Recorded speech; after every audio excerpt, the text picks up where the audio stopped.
Valheim, where adventures arise. There lived a humble spot with dreams in its eyes. While warriors battled and fiercely took flight, this little potato had a different delight.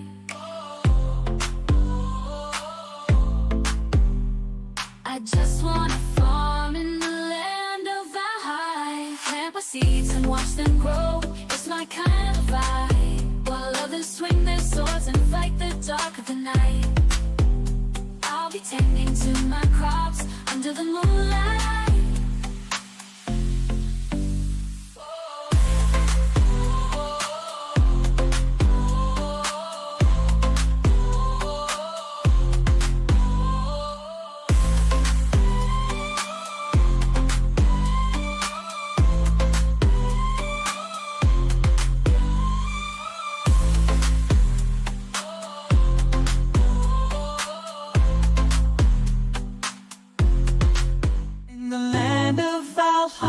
Strong and true, I wield my sword, but there's something I pursue. Among the battles and the quests I find peace, in the fields where my crops increase. Carrots, turnips, and onions grow so bright, planting seeds under the moonlight. The soil beneath my hands, it feels alive. Beneath the sun, they thrive and thrive. Oh, fields of Valheim, where my heart finds solace, where dreams align.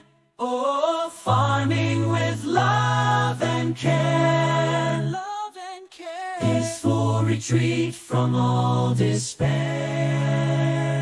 Oh yeah.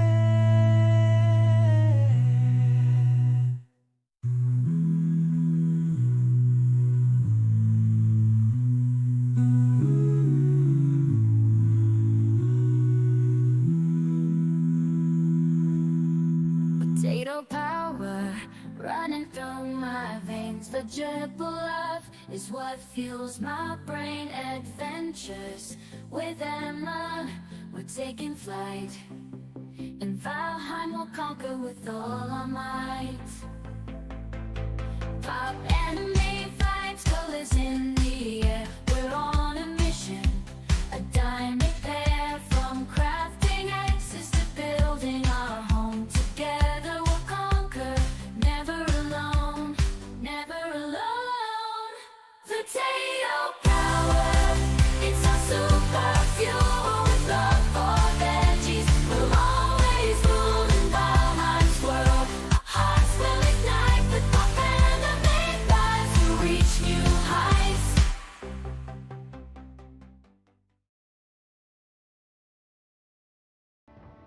Hey peeps, welcome on in here. Oh my god, I love those songs. I'm always like bouncing along with them. Woohoo! With pop anime vibes, so reach new heights. You know why that's in there? Because I was like typing into Suno like, hey, like AI music tool, like, hey, I want this to sound like anime opening song, because I love anime and I love opening songs of anime. And so the song's like with pop anime vibes. I love the song nonetheless though. I love this. Welcome in peeps, I hope you're all doing well. I've seen so many peeps in chats already. Shen, Adelaide on Twitch chat. And let me just open this because I opened my shared chat a little bit late. Ow! My! God.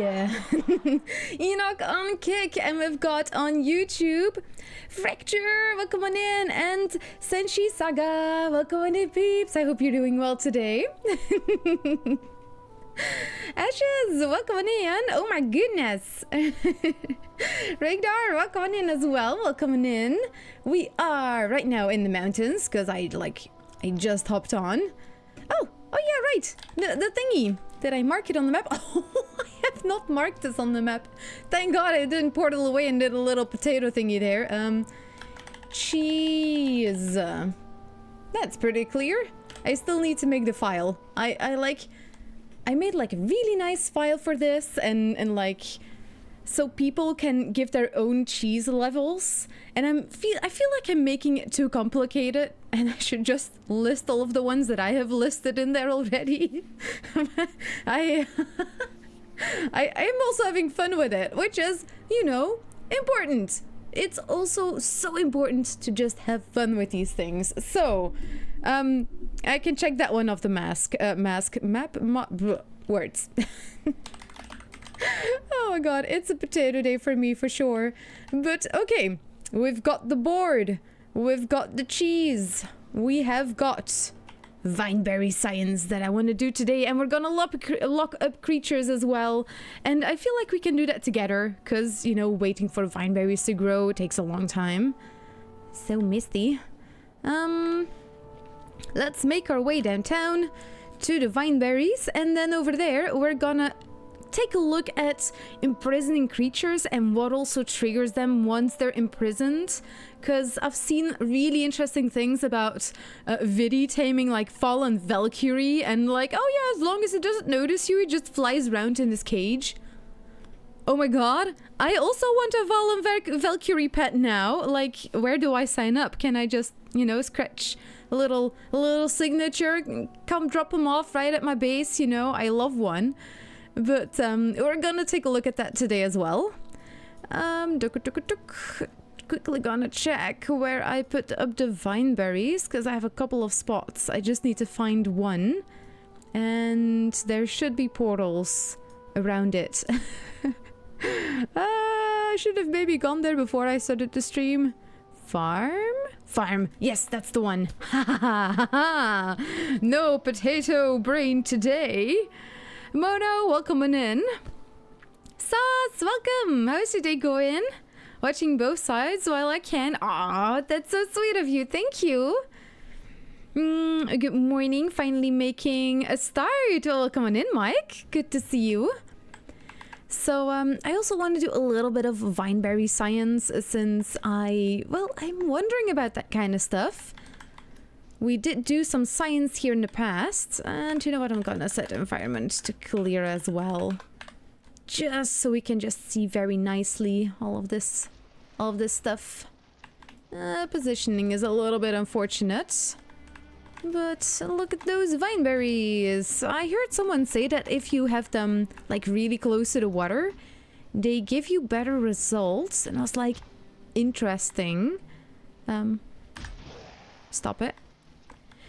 But then I have this setup that I made right here, where the swamp is the lowest, and we did get very good results from those vines, but we also have some vines right here in the Black Forest that are like at this height. Not very, like, the results were not very good. But then we have the Mistlands right here, also very good results. But you can see it's higher than the Black Forest, so I don't think having Vineberries closer to water is the trick, you know? Farm 2, farm 1, yeah, let's just take one of these, let's go. Crumbs, welcome on in. Lord Pink, welcome on in as well. Friendly reminder, now would be an amazing time to strike the like to get the algorithm monster. Yes, Fractured, thank you. Yeah, get that algorithm monster, like, rawr. Like, just click the button and it's gonna calm down, you know? or become more excited. Maybe that's what you want. Maybe you want it to be like really excited. And then we've got oh, hello. Then we've got the swamps, the plains, and the meadows. I did some tests here too. And this is farm number 1. Okay, then we're gonna need to go to the other one. Gator, welcome on in. Yar, there, Emma. Hi, Gator. How's your day going? What are we doing today? We're doing a couple of things together, Johnny. It's basically doing some science on Vineberries, locking up creatures, and relaxing together. And mostly, like, I set all of this up here with, like, 1 Vineberry per wall. But I wonder if just setting up a big wall is gonna be better than having all those small plots. Because like for every single seed you get like a whole bunch of area. So yeah, I don't know. Combat dude, welcome on in. Watching him on the job should be legal. I mean, we are doing science here, very important science. Here it is, my sign of the science with the Vineberry. So did some science on this back in the day, really got some really good results in the swamps and the mistlands for some still unknown reason. That was kind of the conclusion we came to back in the day. Now, I don't see a portal yet to the place I actually wanted to go to. There is this area where I set up a farm, like in a circle, to see if that changes anything for the Vineberries, and that's in the plains, so that's where I want to lock up creatures as well. You know, while we're at it... Was that around here? I'm gonna have a quick look-see. Late office stuff. Ooh, what is late office stuff? Is that like paperwork or something? I want you to know one of your videos into my FYP. Front your page. Yeah. That's probably not what it means. No, it's not here. Okay. So sorry, peeps. I'm just gonna need to do a real quick check where it is. But thank you so much for the follow, Patty. Welcome on in. Well, it should be somewhere in the plains. Seagull Island, Porcupine, Cool Music, Secret House, Tar Bridge. So much science on here. The Burger Agro. The Ward Farm. Oh, Vineberry science. There it is. Yes, let's go. I put like this, like a circle of Vineberries to see if there is a certain direction from which the Vineberries more easily grow. I don't know. We're just testing it all at this point. Hi, Fodder. Welcome in. Work employee benefits. Yeah, exactly.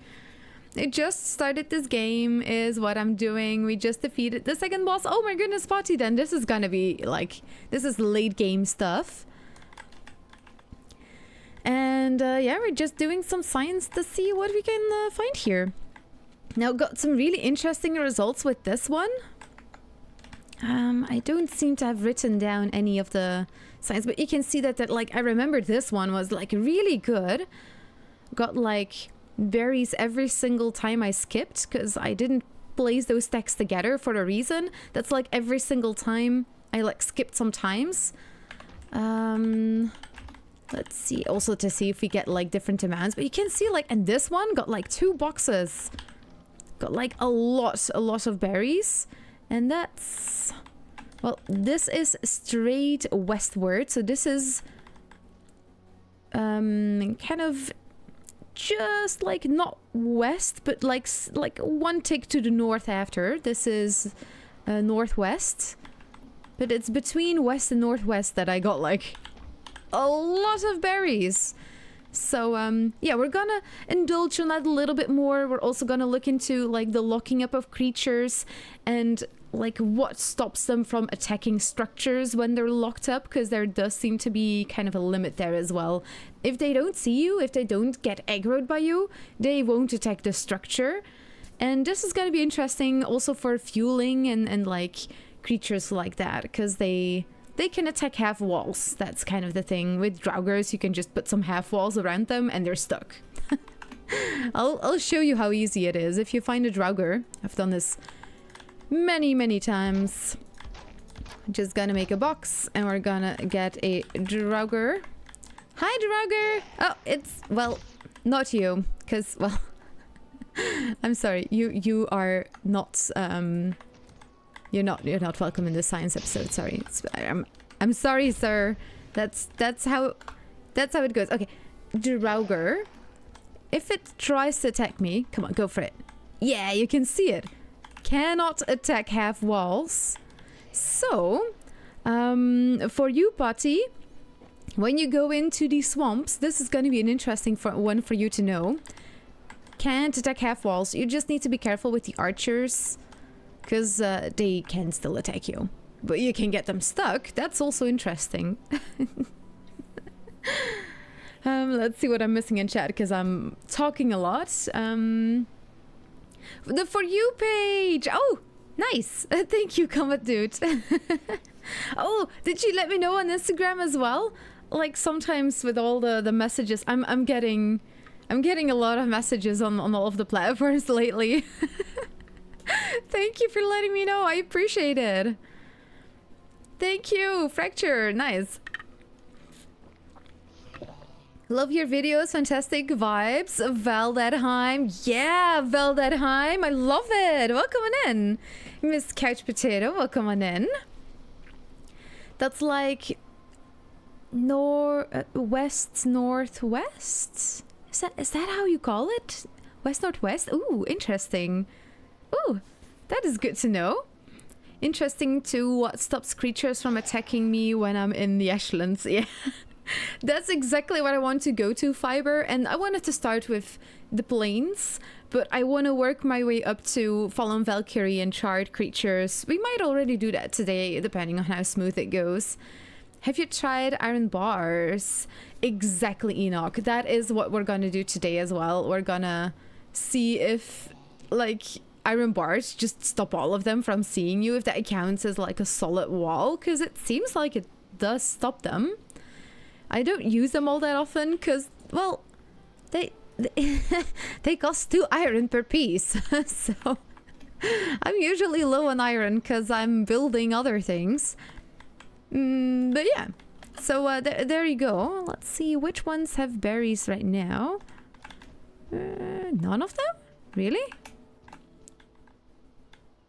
Not a single one has berries. This one has almost disappeared.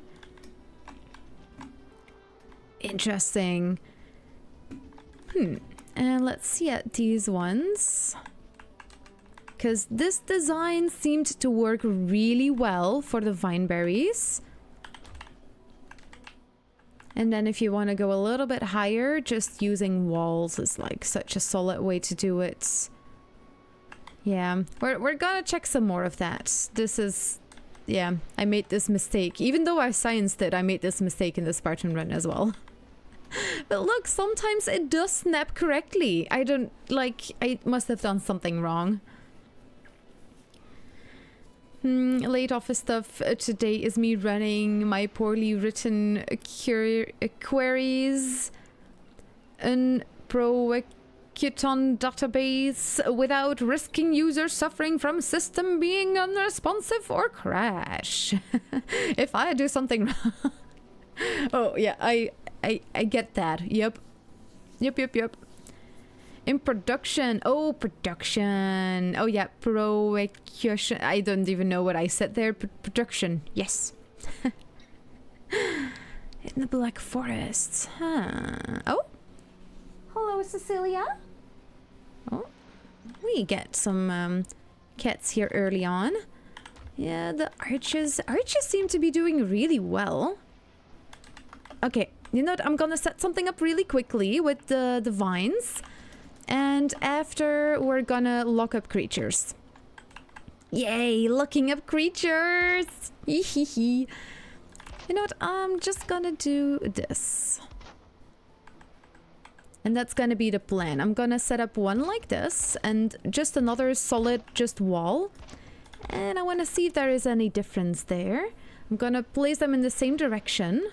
Ooh, wait. What was the direction again that we got here? This one. Let's see if we can build it in the same direction as where we got like a lot of berries the last time. So we can maybe find like the ultimate way, you know? Okay. The way to get vineberries. Have you ever run low on your vineberry supply? Well, with these tips, you will never need to get vineberries again, cause you'll be swimming in them. Yeah. Now in your local store. potato science to get more vine berries. That actually... that looks interesting. And now I'm gonna add a solid wall. And then we're gonna see what the difference is. Very interesting how the vine berries... 1, 2, 3, 4, 5, 6... 2, 3, 4, 5...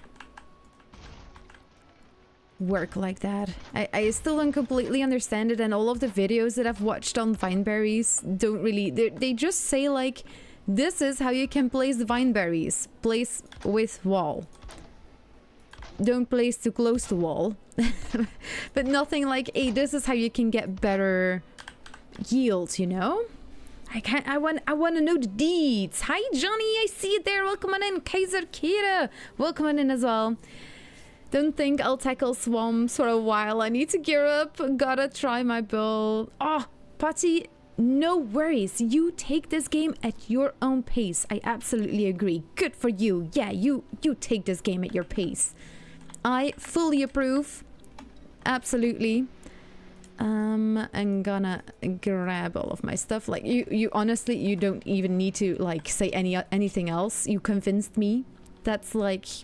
You go get them. Yeah. Prepare, build, do all of the stuff that you want to do. And we want to place these like, if there is like a lot of wind, it should slightly touch it, but not too much. That's kind of the range now. Do you think berries growth could be affected by nearby berries if they are present? Whew, that's a good question. I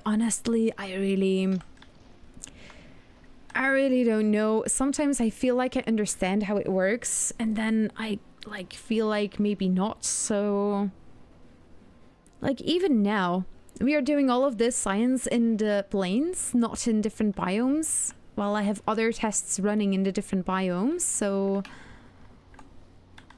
it's definitely something that could use a little bit more testing, but it takes a long time, and if you skip time, it feels like you're kind of also breaking some of that system.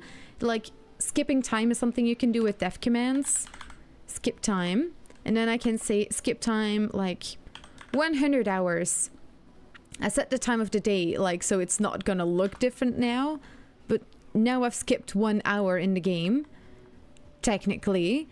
But as you can see, it doesn't really necessarily feel like it's normal. So that's why I wanted to do something else while we have the vineberries growing in the background. Because then I don't need to skip time that much. Then it can just do that thing in the background, and then I can do some other science in the foreground, you know? Berries growth. I read that one. We finally meet face to face. I've been waiting for this moment since yesterday, as someone had used your emotes in Immunity's chat, or maybe it was easy, I'm not sure, and I knew I had to come. Oh, which emote was it, Kaiser? Welcome, welcome. Yeah, so good to see you too. Oh God, welcome on in. Replace my code with ChatGPT ready to go. Well, you still need to check if it's all correct, right?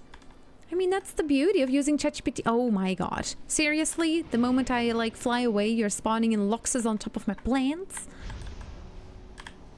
Maybe that's the trick. Maybe it needs some blood of your enemies to, like, fertilize the ground, and that's gonna be the magic. So if those get a lot of berries now, maybe that can have to do with it. I don't think that's gonna have been the thing. But let's get started with like my first question I kind of have. Like this. This is very weak. This is just wood. This is not even iron. Does that also count if I put like a goblin in there? A goblin. No. Oh. Spawn goblin. Boop. And one over there as well. Now I'm not in ghost mode, so they should get triggered by me. You can see the yellow marker. Doesn't seem to need a panel on top. Now I'm gonna add one over here. So I can jump on top. Not triggered. You are also still not seeing me, but what if I jump here? Oh yeah. And then you're gonna start attacking them. Okay. Now, what if I close this off? Okay, no worries. I'm still, like, here, but don't worry, you can't see me. Okay, the moment I placed something on top, he stopped attacking the structure. He's still triggered. But it doesn't seem like he wants to get out or anything. So that's already interesting in my books. Back in the day, I used to have a bar called the Mean Greens, and that's where I got like 2 fueling that I wanted to tame. But I had a very rough time trying to get them in a place where they would stay without breaking out, like trying to destroy it. But they could still see me. So the fact that they can see you is clearly the problem. What is like, does glass count? Like if I do this. You know what, I'll do the other side too, because like why not? There. So. Oh yeah, look. I mean, we could just look through this. Glass is always a little bit interesting. Kind of feels like that coat from Harry Potter that when you have it on, you can't really see. Oh, look, we got a fueling incoming. Okay, sir. Oh, dang it. I didn't mean to do that. You know what? I wanna tame you. Oh yeah. Like, perfect. Do you still wanna get to me now, or are you gonna leave me alone? Okay, well, that's how easy it's done apparently. Why can't it be this easy when I'm doing my normal playthroughs? Okay, we're gonna do it again. I'm gonna place this on top. He's attacking. He doesn't like this. Bam. Ooh, stops attacking. Still triggered. Oh.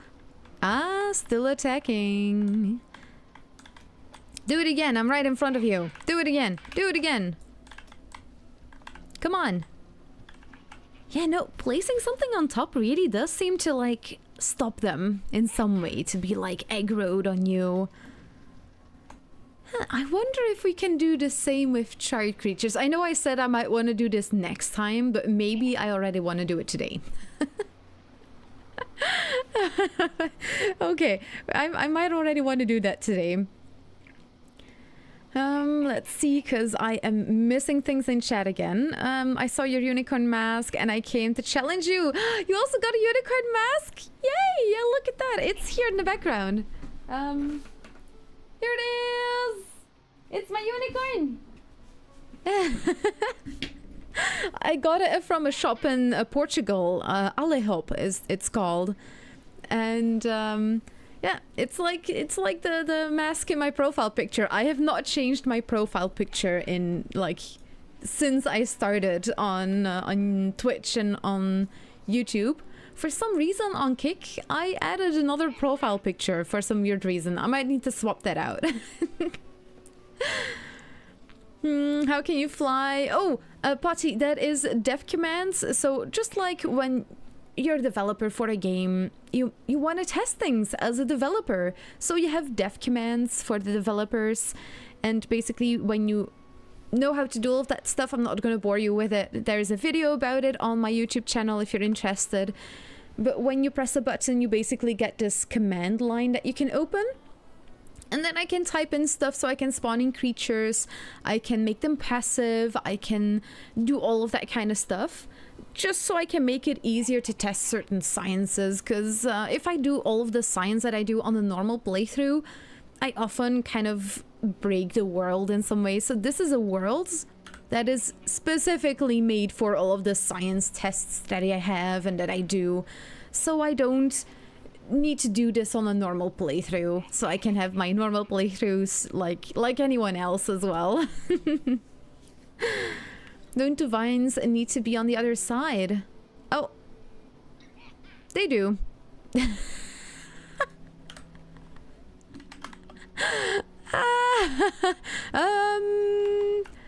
They do. Definitely, if you wanted to get the special super grow powers. That is well observed. It was to make sure that you were awake, you know? I wanted to make sure that you were paying attention to what I was doing. Does that also work on the other side, or can it only be on one side? It's probably gonna need more space, but let's see what it does. Oh my god, I love that.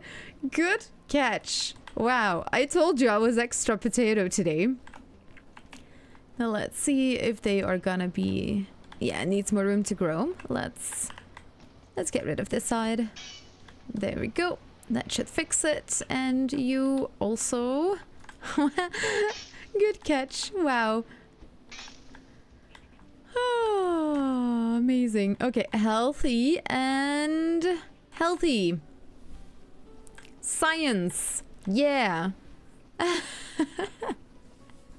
Enoch, my god, thank you so much. I am so sorry. Oh my god. Let's see. That makes sense. The less you interfere, the better. Blood is your enemy's. Exactly, like fertilizer. Wow, Sauce, you're potato today. Like, look at that. Woo, it's big boy. Goblin Zoo. Oh yeah, I want a Goblin Zoo.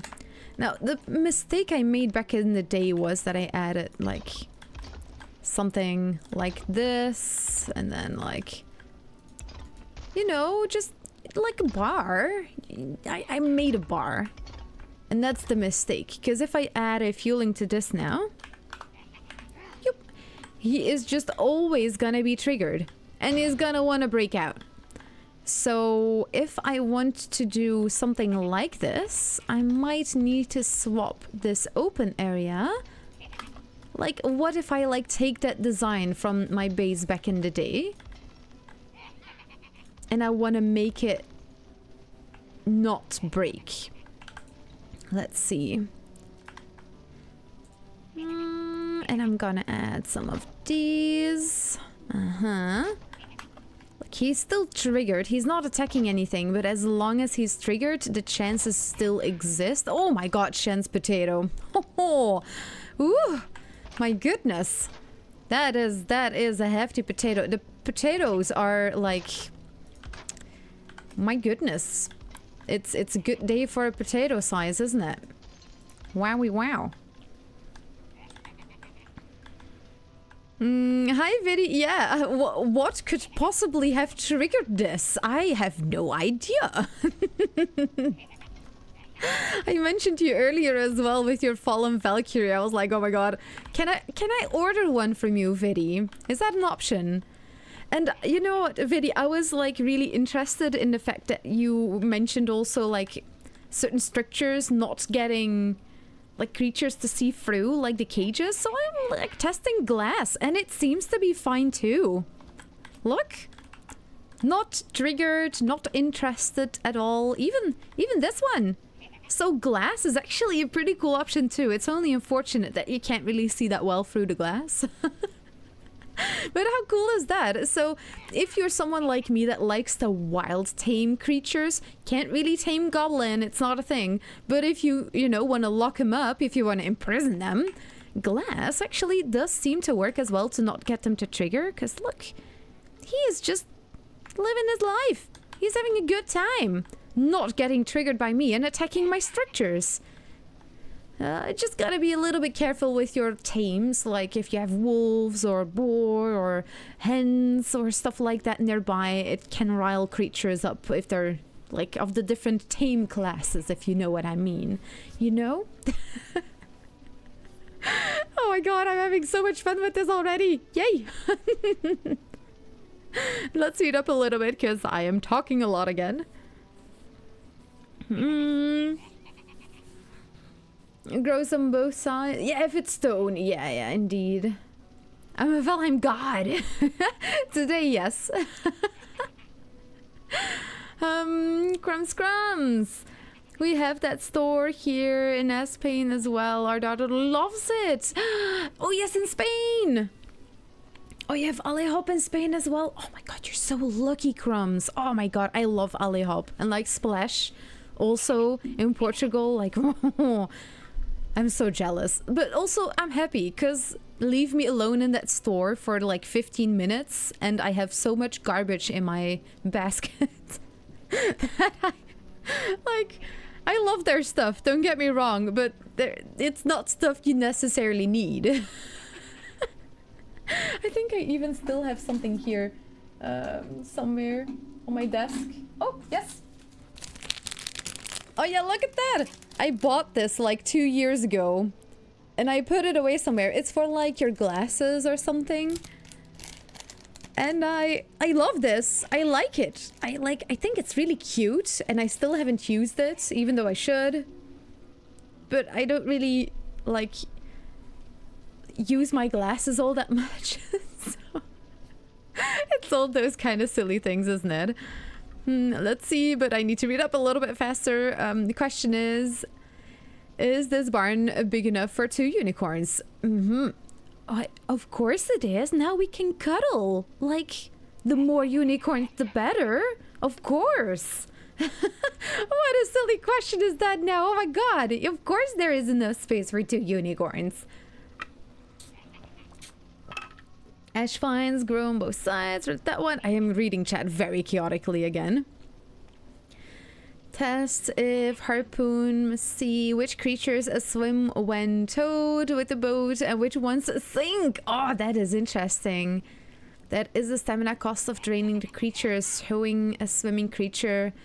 Which creatures will drain your stamina the fastest? Ooh. Ooh, interesting, Shen. I had not thought of it that way yet. I can think of more. Oh my goodness. We're gonna start up a whole section of taming creatures in Valheim we're not supposed to tame, are we? Oh, I love it. Oh, Viddy's potato is very decently sized, I must say. I'll down the average. This couch potato, oh, so close to 69. Is that potato neutral or did you enhance it maybe? Oh my god. Micro potatoes. We call them krieltjes as well. Ooh, look at those Toblerone sizes. That's a very big Toblerone. Build a glass wall around Fueling Village. Lol. No, it's more if you have like a spot in your base where you want to like wild tame creatures. I started doing this with Neck, which was a lot of fun. But now, you know, I'm becoming more of a professional. I want to up my game. Yeah, keeping Fueling as a pet. Exactly. Hi, Matt. Welcome on in. I've done is a berserker in your mode. Ooh, a ooh, berserker. I hardly know her. Yeah, berserker. Let's see. I kind of want a berserker one too. Ooh, and a fueling shaman because they're tiny, but they have like these fireballs that they can do. So, if you lock them up, you want to make sure that whatever it is that you're gonna lock them up into really protects you. Because what if they start destroying your whole base, you know?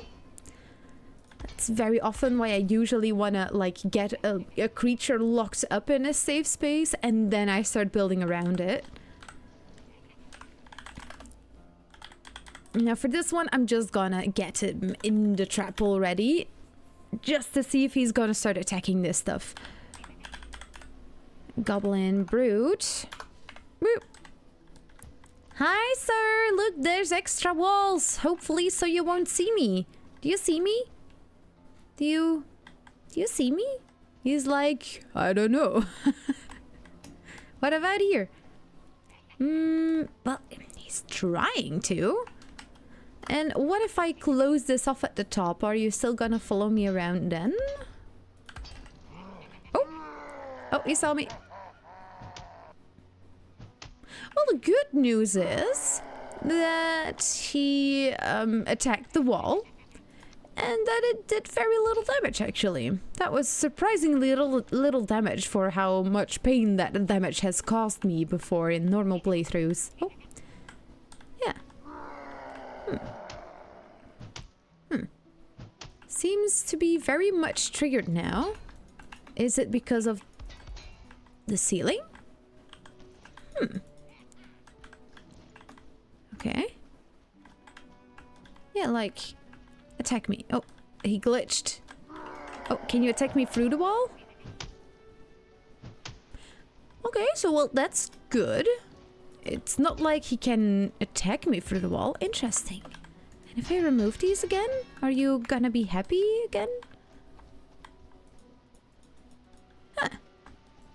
Oh, that is interesting.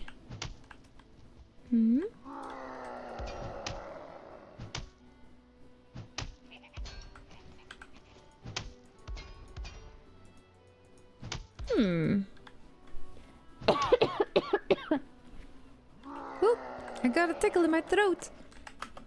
What if I make it one higher? Do you need a little bit more space, sir? Is that the problem? He's like, in width, not in height. Oh yeah, you attack him. Should be fine. Okay, there we go. Completely... Oh, he did break one. What about now? Did that solve it for you?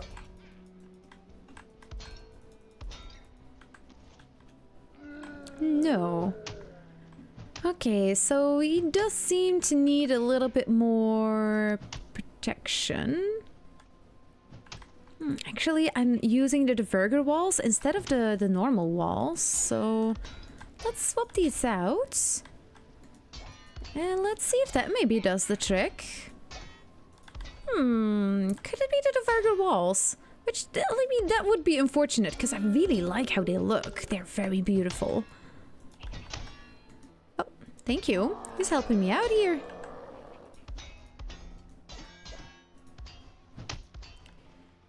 Doom doom doom doom doom doom doom doom doom. Huh. I really wonder, is it gonna have been the diverger walls? We have been having so much fun on our server, yes. We have been imprisoning so many creatures on the science world. But that's the thing, like on the science world, the creatures are set to passive, so they're not automatically gonna attack anything. I have to say, Miss Couch Potato, like what we are doing on the science world is definitely like, I want to do that more in normal playthroughs as well, because it's so much fun. Okay. Oh no, he still seems to be interested in attacking. Do I need to make it a little bit bigger? Do you need more space? He does seem to need more space. Okay, the Verger Brute is like the next boss. Yeah. I'll give you a bigger pen. Vineberries. Ooh, they seem to be growing nicely. Good. Why do science on one topic when you can do it on two, you know? No escape for you, sir.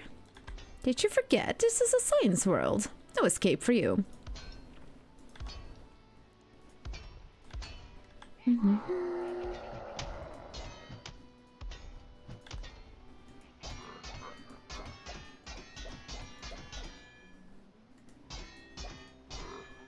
There we go. Is this gonna do it for you, sir? I don't know. Maybe he just needs a little bit more space. You know what? I understand that. Imagine if cows in factories were like getting angry if they needed more space. I think we would have like much more balance with that kind of stuff. Hello! I'm here again. Could you do me a favor and let me know if you are still triggered by me? Oh. Thank you for that, Neskeeter. I kind of want to tame you too now.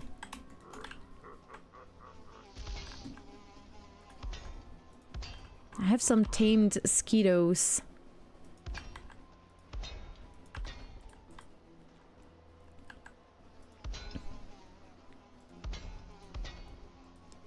Yeah, you're gonna have to come to me if you want a piece of this.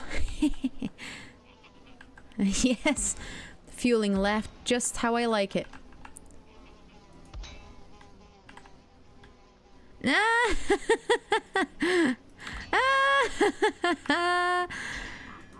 Okay, I might be in God mode, but that was surprisingly easy to do. If you have like enough food and like the harness and like anti-stink potion and all that kind of stuff.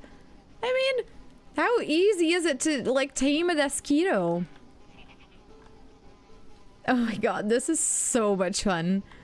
Okay, well there we go. We got our mosquito in its little cage, prison, as some might call it. You also seem to be fine in your little nug, as long as it's big enough. He wasn't happy with the size before, and that's why he kept attacking it. Now it's big enough, and now it's fine. Can I get like on top of this? Are you gonna be angry if I stand on top of this? Doesn't seem angry. Oh, thank you, thank you. I love that sound. Awesome. Thank you. Let's see, because I'm missing a lot of things in chat again, but I'm having such a blast with this, let's be honest. There are 2 servers where they are legitimately trying to capture all the creatures. Oh, really? Is it one of Peach's servers? Berserker in modes. We'd have unicorns today if they wouldn't have overslept and missed the boat. Just kidding. Ah, dang it that they missed the boat. Sounds like they're truly unicorns. Potato unicorns, even. Yes, indeed. Season's Time is a fun treasure hunt that Miss Couch Potato and I are making. Yeah. We are, like, it's very much a collaborative effort at this point. Miss Couch Potato has been helping so much with, like, hiding trophies and secrets and all of that stuff. It's been so much fun. Yeah, join us, join us. Similar things in the Ashlands. I've pushed a bunch of mobs in pits to keep them from the population down. Yes, indeed, Phil. Yeah. I've been playing with... showed me where he had a raid. And a sea serpent suspended in cages above his base. Oh, that's awesome. He's so bug in his box. Yeah. I think he just needed a little bit more space, even though he can just like glitch through them. As you can see, he's just fine. He's happy. Locks up.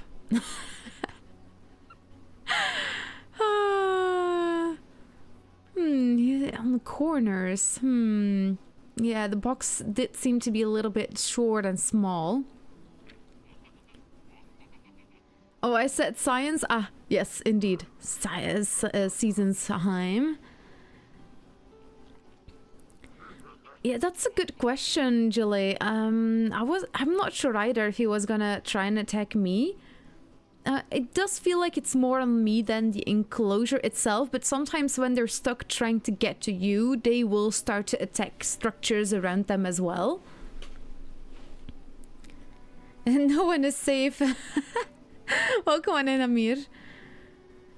JP did some testing with normal small fuelings and iron bars. If I remember correctly, there was something with the bars that made fueling see through it occasionally or something, like a glitch. It was a long time ago though, so I might not remember it correctly. Oh, interesting. I have a call with JP tomorrow. I'll ask him. Nice. A for science. Prison zoo. What do you mean a prison zoo? This is just zoo. I mostly like the fact that we can use glass as well. Although it's unfortunate that you can't see through it very well. What other options would we have? If I'm gonna use a door, if I open it, it's probably gonna allow creatures to see through it. You know what? I'm gonna test it anyways. Okay, door.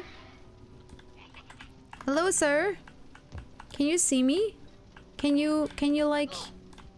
Okay, and now I'm outside. Oh yeah, no, he's not happy. And if I close the gate? Close the gate!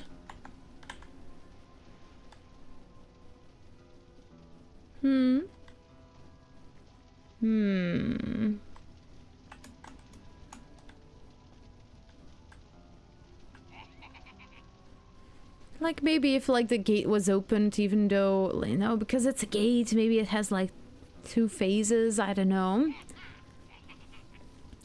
Similar with the big guy. Oh, that's what you meant, Crumbs. Oh, interesting. Okay, well, he does seem pretty docile ever since I made the cage just a little bit bigger.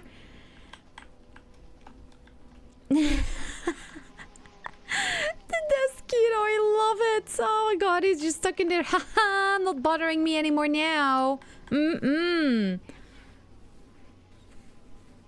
Of man, Norse and I caught a seeker on V's community server and drug it across an entire... Oh, drug it across an entire continent so we could put it in a cage in a Black Forest village. Oh my god, Frankberg. Of course it was named Frankberg. Not one of Peach's servers, she only has one. It was a user named Grimmentics? Okay, Grimmentics. I think easier because or some other legendary Viking mentioned another community world before Grim that was doing it. Ooh, okay. So far in Peaches, I've only captured the Golem, the Valkyrie, the Serpent, and the Jarl. Oh, the Golem. Oh, I love the Golem. Ooh. I was not able to get the Golem not to attack through cage walls, so that's maybe a good one too to look at today. Meme, welcome on in. How you doing? Which is so weird, the rock golem. But that was also like, that was the last treasure hunt, or no, the second to last treasure hunt I made, so that's like 3 years ago.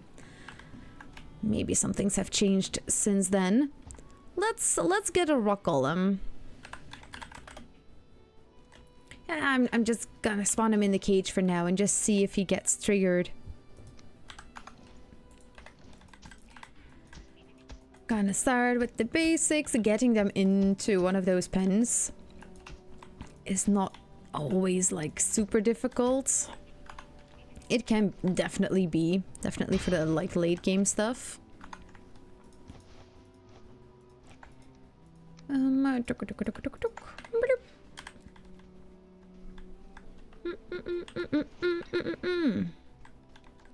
Maybe it just also needed a bigger enclosure. It was pretty big on like the treasure hunt I made back then. That was like the house that you could claim if you won the treasure hunt on like the Christmas hunt I did like 3 years ago. And there was a rock golem like at the bottom of the house. I think I went there not too long ago on that treasure hunt and I showed it off as well. I think some of you peeps were also here when I showed it.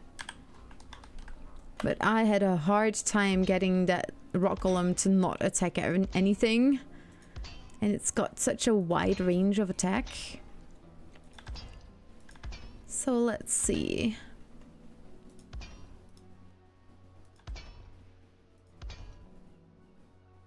I do wonder if like the diverger walls are also fine.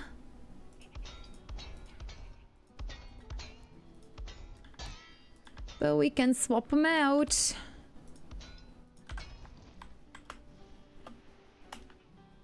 Can I be like fast enough to get in there? Huh. Yeah. Okay, let's see. Spawn. Golem. Stone. A golem. Stone golem. There it is. Ooh. Ooh, interesting. Can like push it super easily. Okay, let's get out. Should have just done this from the start. Move.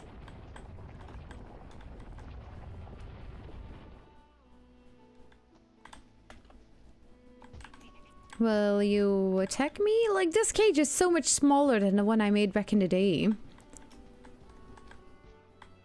Hello?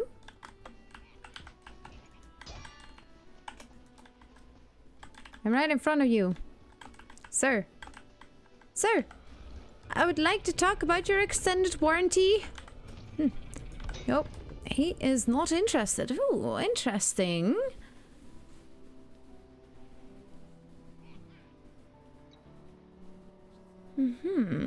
Bet we had on the community server was a 5-star rock golem used for archery targets. You have like mods that allow it to be like 5-star? Oh my god. Wow.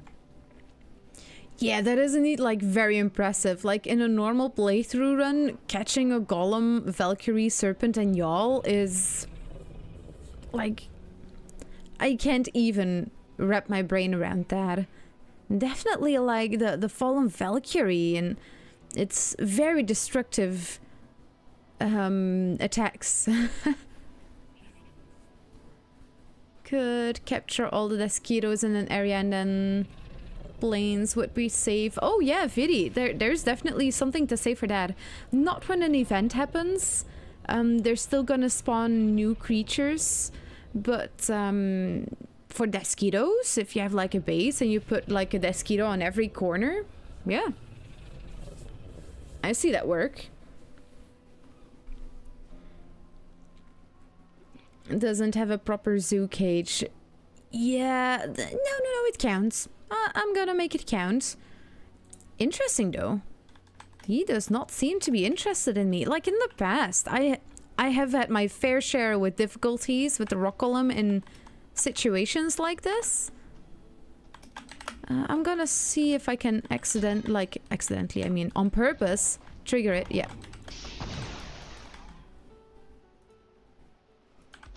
There we go. He's very much triggered.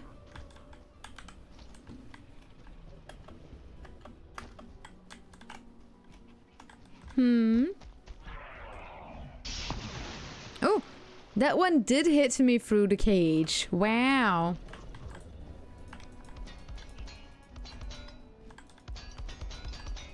Ooh, so many items are damaged. I get flashbacks. And what about now? Do you still want to attack me? Come on, fight me like a woman. Come on. That was all the fight he had in him apparently. He's stuck? Just glitched into the cage. He does seem a little bit glitched. I'm gonna get rid of all the creatures for a hot sec. Let's get him a little bit more in the middle. Boop.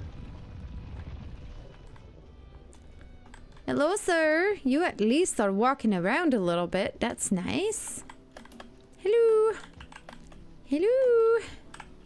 Hello.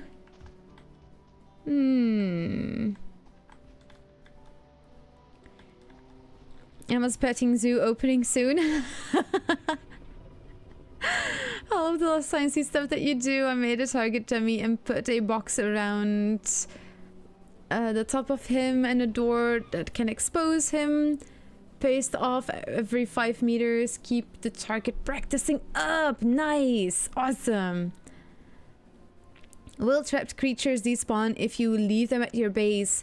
Shazam, that depends on what kind of creature it is. If it's an event creature, if it's a night creature, yes, they are gonna despawn. We did some science on that not too long ago. If it's like, for example, at night in the swamps, you find a wraith and you like put it in a box and suddenly it turns day and like teleport back in, that wraith is gonna be gone. You also have wraiths that spawn at POIs, very specific POIs. If you see a wraith during the day, that's one that you can tame. That's one that you can take with you.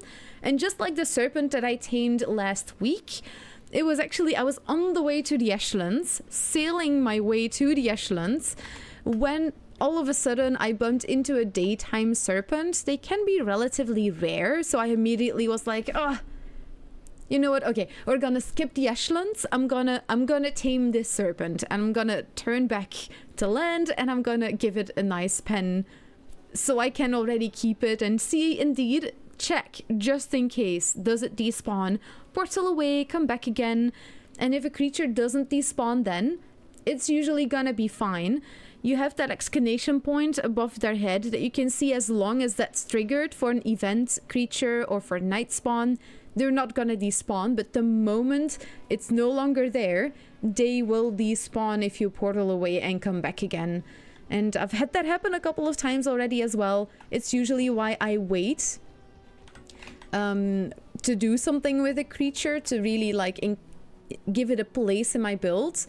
Like, I wait a couple of days just in case to see if it despawns or when I portal away and come back again.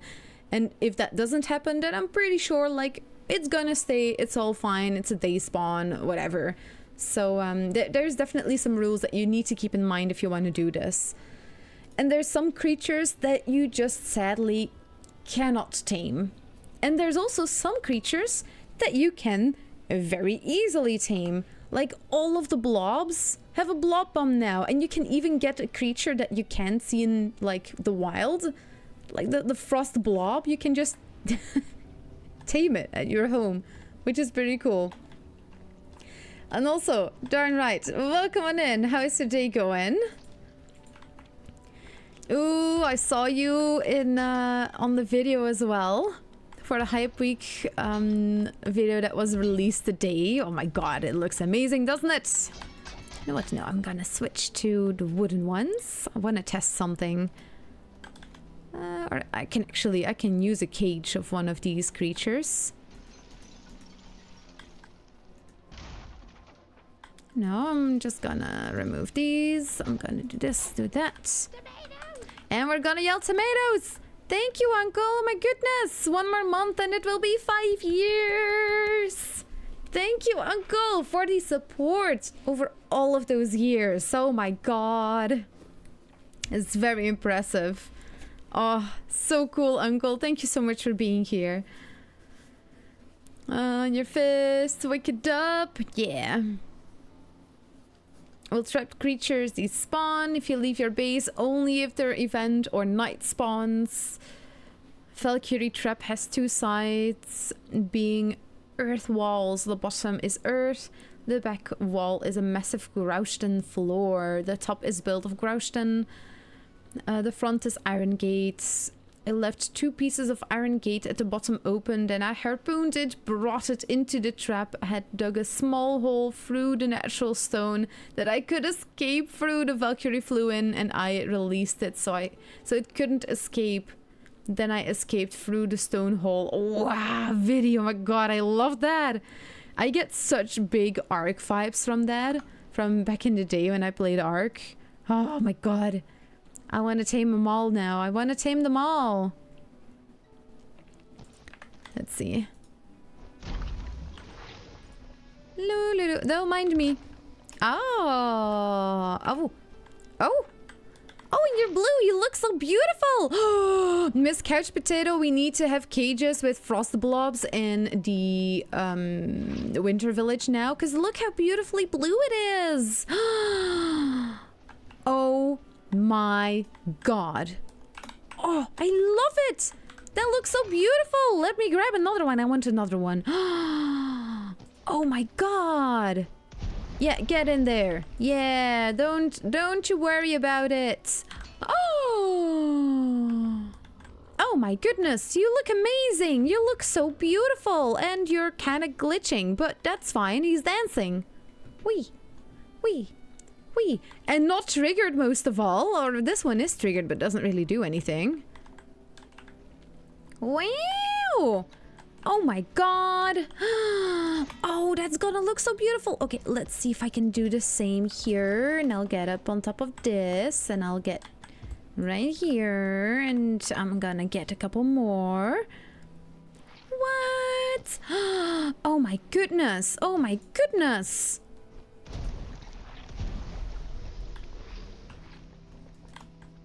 Oh my sweet baby Jesus. This is gonna look amazing. No. Blocked. Oh. Ice blob is trying to escape. Oh no. Jump down. There we go. Ah!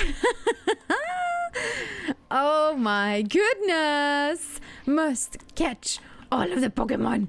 Yes. Oh, I'm loving this. Oh my goodness. It's a light source that you don't need to refuel in Valheim. Like, this is amazing. Oh my goodness. And it's so easy to do. No. I should wait on, like, telling people about this after 1.0 is out. Because maybe they'll change this. I don't want them to change this.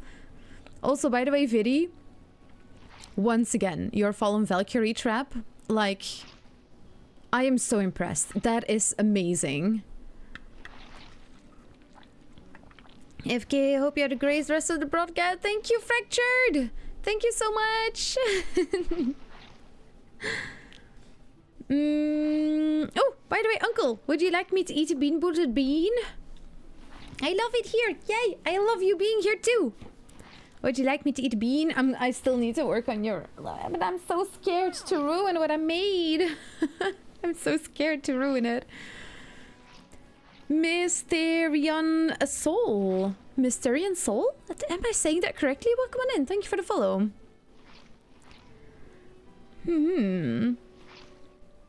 Must catch all the Pokemon. Yeah, I mean, just look how beautiful they are. Kimi Lion, thank you so much for following as well. Oh my god, my mind is blown. This is so easy to do. Yeah, I'm like flying. But like, if I don't have the option to fly because I'm in debug mode, I can just, you know, make a little ladder. What about the lava blob? Shall we try that one? Because that's the most destructive one if something were to go wrong. Right? Okay, let's see. Oh. Yeah. Stay here, little thingy. Do you get triggered? Do you get triggered? Can I make another layer on top of this? Right? I mean, I can't be the only one that wonders about this now, can I? Or be I? Let's get another one. Can I double layer them? Oh, you bet your ass we can. Oh, that one saw me. Okay, you just gotta be careful that they don't see you. Oh no, they took up the frost blob. Oh, poor little guy. Never saw it coming. Oh, well, but it's possible. That's why we do it during science. So, you know. Gotta be careful they don't see you. That was so much fun though. And you can definitely do something with this. This is so cool. Ooh. Oh, time for dancing. Oh yeah. Oh yeah. Unless the base structures interact with them. I don't think the base structures interact with them. But that's a good question. Oh, that's a good question. That they get triggered by it and don't despawn. As long as the structure is still like... It's like we've done science on this not too long ago. I recommend you check out that live stream Ghost. But it's on my YouTube channel, just in case. We did some testings, like what if you have like a tamed pet nearby that keeps them triggered, but if you like forget to check it one time before you portal away, they can be gone and you'll never see them again. So you need to be careful with night tames and event creatures. It's just best to not use them. A potato, please? Okay, I'll fix you a potato. Where's the green? Green, green, green. Oh, dang it. I think I've... Oh, no. Here it is. It's the green one. Ooh, and I'll put one on the color. It's been a long time. So...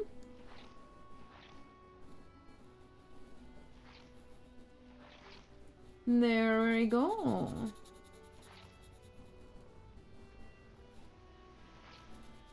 A beautiful new potato for Uncle. Looks good. Yay. There we go. A nice new potato on the lab coat. It is this one. There you go. Very nice. Thank you, Uncle. Thank you for the sub. Yeah. At least for in the glass container. in this glass container. That's true. Should we add some? Definitely when I'm flying, like not needing to keep in mind that you need to make sure that they're contained. Sorry, I'm just gonna toss all of this out for a hot second. Nope. Okay, I'm gonna get this ready. Ooh, they do seem to be a little bit like jumpy. Oh, don't want to throw it on top of the other blobs because they get damaged by it. Oh, they're escaping! No! Oh, no, they're escaping! No, they're escaping! No! I'll continue it on this then, just to see how far we can go. Boop.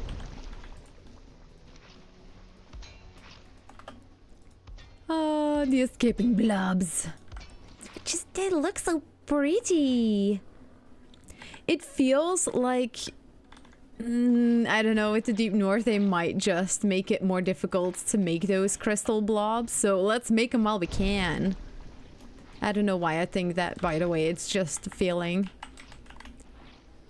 I've got this feeling inside my bones. Oh yeah, what attack did you do again? I just wonder. It's so electrifying when I lick it on. Go for it! Oh, just in front of you? Nah, it's not a very strong attack. I don't know, it feels like they're gonna do some more stuff with them. They suddenly appeared. It feels very unlike the deaths, you know? This makes me want to make a SeaWorld with Waffle Iron, maybe like a community build project. You mean like taming all the creatures in Valheim? Because I'm like, I really want to do that now. And I know that there's been other places that have done it before too, but oh my god, I want one too! I want to be part of the cool people, you know? A pillar with each blob. It's, oh my god, yeah! Oh my god! Each variety has its own little tunnel. I've got that sunshine in my pocket. Da da dum dum dee. Da da da da dum dum dum dum. Don't stop. Who? Do do do do do do. I am playing completely vanilla, Kimi. This is oh, one of the blobs escaped. This is with dev commands, so it's vanilla Valheim. This is all just the assets of the game, but I am using the commands that the developers also use to fly around, to build without cost, all of that kind of stuff. Ooh, Let's check the Vineberries. Like no cost building, that's also a thing that we get. That way I don't need to constantly search for everything in the game, I can just spawn things in. No berries just yet, and no berries just yet. Okay. Now, if I'm flying, I'm gonna be ghosted anyway, so let's just see if it's, like, possible. I think it is. I think very much that this is possible. Oh! Oh, he's trying to escape!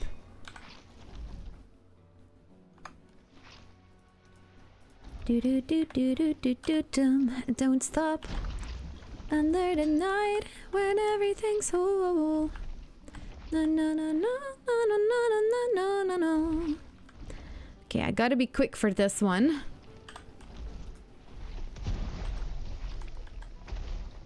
There we go. Come on, get triggered. Explode. I allow it. I allow you to explode in my face.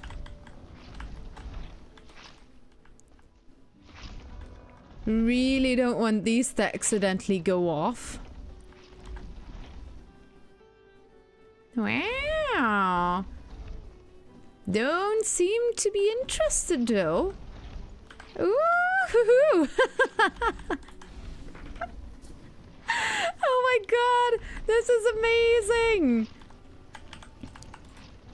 Yeah, we kind of need a tower for every single blob bomb now, don't we? And we've got the green one, and we've got this one, and that one. I kind of want to make them in my vanilla games as well now, because, yeah, I'm doing this with debug mode, and it goes a lot faster that way. But you can do all of this in your normal playthrough. You just gotta be really careful with the lava ones, that they don't explode. Like we had earlier, I wasn't paying attention. Ice blobs are definitely not a problem. Just take a frost potion with you. Problem solved. Poison as well. The lava blobs are gonna be the most difficult ones for sure. Oh, this is so cool! Ah! Oh, whoops. I went for two. Do do do do do do do do do do do do do do. I think we could even fit an extra one in the normal blob one.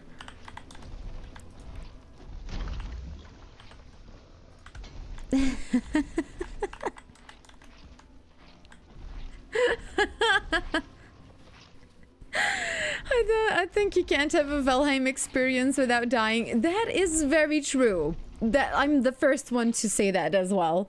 Like, oh my sweet goodness. I have definitely died so many times in this game, and that's how you learn. I mean, that's part of it. Wow, over the time moderating you learn to type a little faster than normal. Yes, that's for sure.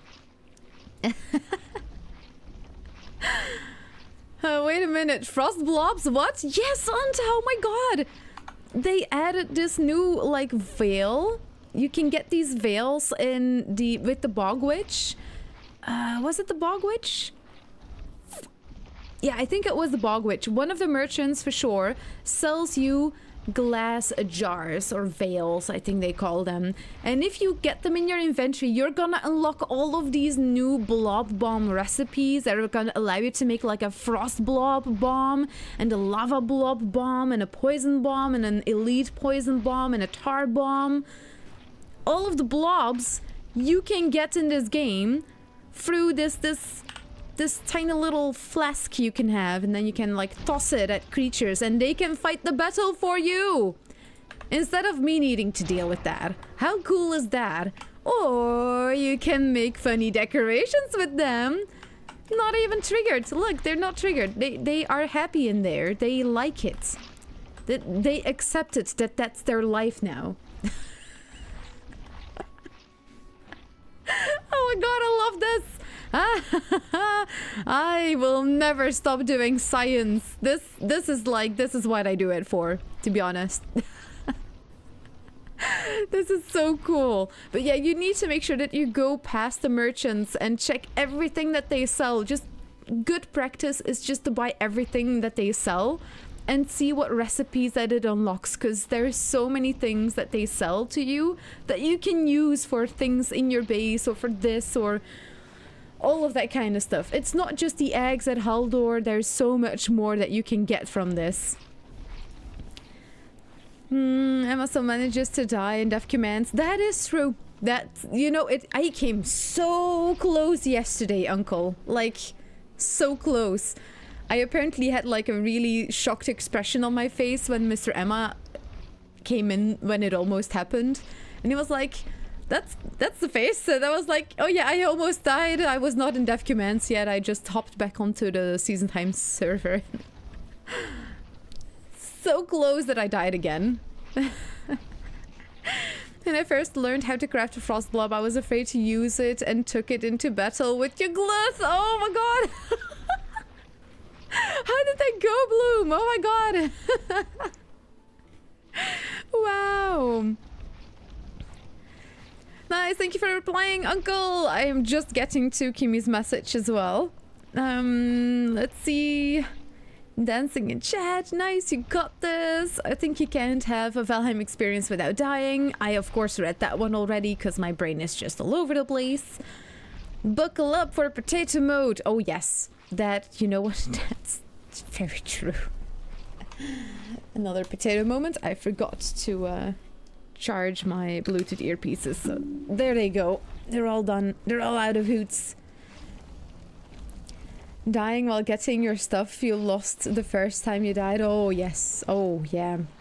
Although I've been very careful. Always like backup portals. And the thing with potato deaths too is that when you die, it's very often in a very stupid way. So you can easily get your stuff back. And I've told Mr. Emma this as well. Like, I'd rather die potato mode because it's very easy to do a grave run than if you die somewhere on the edge of the world, you know? Getting your stuff back then is a lot more difficult. My very own lava lamp, yeah! I don't need flame metal for... Yeah. Are you looking for a way to get a lava lamp without flame metal in your inventory? Well, search no further. Right here we have a brand new way to get your lava lamp to your base without a single piece of flame metal. You're welcome! Or you can get a blue lava lamp. Or you can get a green lava lamp. The choice is up to you. Should I make voiceovers for commercials? Like, hey, if you're interested, send me a mail or something. We can fix something. I can be very convincing. Definitely if it's about Valheim. Imagine the Mad Lab doing... Oh, Miss Couch Potato, you listening? Imagine the Mad Lab doing internal base lights by capturing creatures. By the way, Isk, we're already all over it. All over it. Yes, creatures are our light source.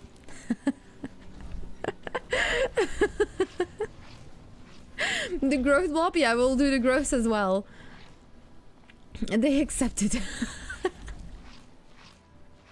Oh no, Ingama, she's already planning a build. Yep, like Surtlings are already our lights. They're already like the purple ones are so beautiful. There's definitely already some things happening along those lines, Isk. Yeah. If you want to do another check, the first treasure hunt tester went on the server today. So it's definitely, it's like 95% like done, the treasure hunt. If you're interested to hop back on. Although I do think the password might have changed. I will send it to you. But I might forget, so I'm gonna need to write it on my hand. Eesk. Boop. There we go. Chances are a lot lower now that I'll forget. They're never like complete 0%. No promise. Miss Boss, welcome in. How you doing today? Welcome in. How is your day going? The lava lamps are friends you can talk to. Yeah! I mean, who needs real friends when you can have lava blobs? Mm-mm. Yeah, I don't need real friends. I just need my lava blobs and it's all good. You know what? I don't even need my cuttlefish anymore. This is my life now. We've got the tar ones and then we've got the elite ones. Oh my god, this is so cool. This is amazing. Commercials for Valheim. I made some posts for the Valcon merch. I hope they like it. Since I'm helping out with some of the posts as well. Why are you so high, sir? Why are you so high? Can't do this in the normal run, but since we are in debug mode... Oh no! No! Well, at least they won't attack each other. That's also a good little test. Oh my goodness.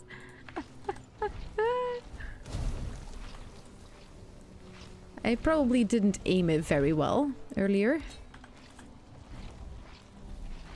And the night where everything's whole. Do do do do do do do do do do do. Oh no! No! Dang it. When you move it, it's already known. It's just the magic. Aha! Not fast enough this time. Okay, gross. Follow me. Come on, you two. Come on. Okay, then don't follow me. Fine. Do what you will.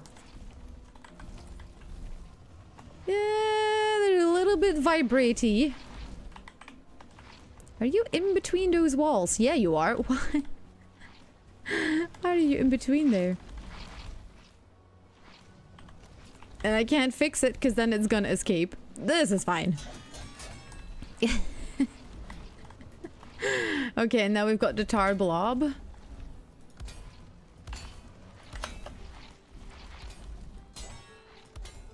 Oh, this is so much fun. I really want one on my normal playthrough now. I want a pillar of hope. A pillar of blob.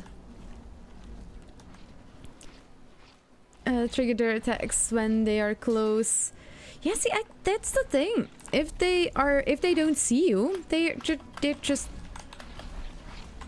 not in. Like even the lava blob, it should just get triggered and like they should just explode. The moment I take one of those panels away, it's gonna explode. But yeah, no, it's all fine. We're still breaking. Okay. There we go.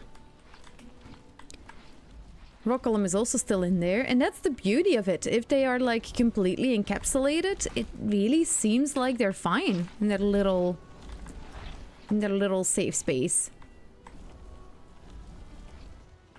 Explosion damage. Does the lava blob do exactly? Might be good. Suicide tactic for bosses. Ooh.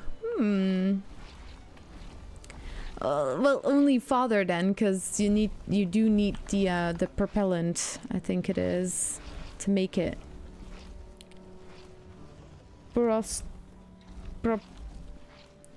Prostitute powder. I mean, what am I even trying to do? Like, say the real word? Look at how tiny those letters are. Well, the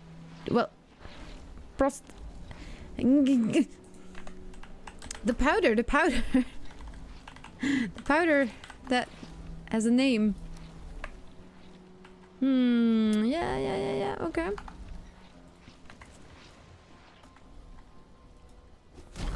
Okay, explode. Oh no, it's just saving. Okay, there we go. 24. I have 72 armor. I should have done it with a naked body. Okay, we'll do that again in a little bit. First, We want the tar lava lamp.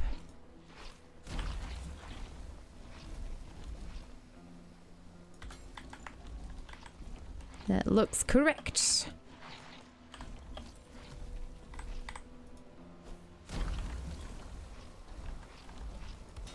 Mm-hmm. And number 5.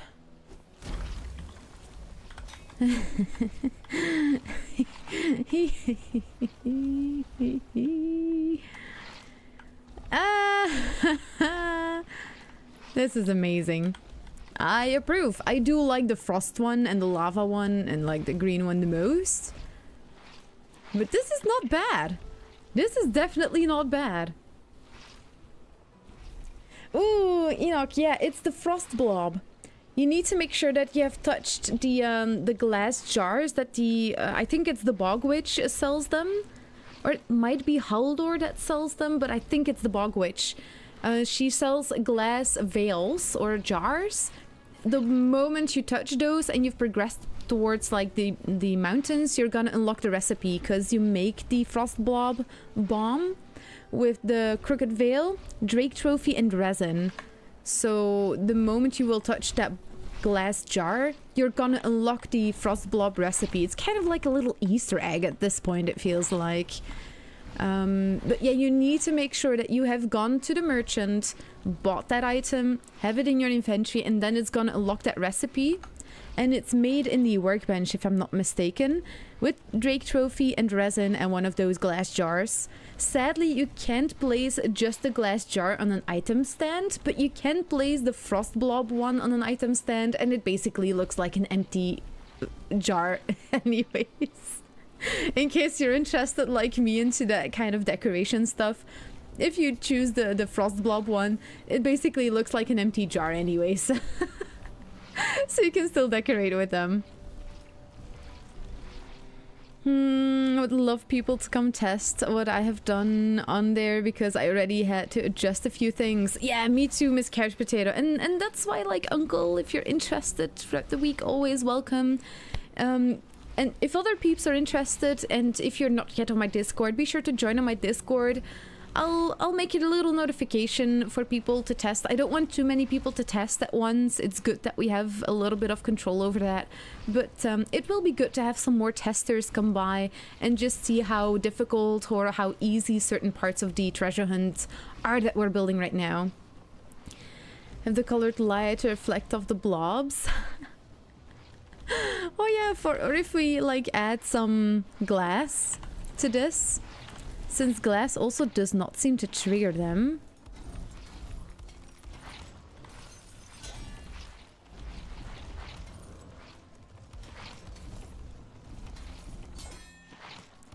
Like, what if I were to do something like this?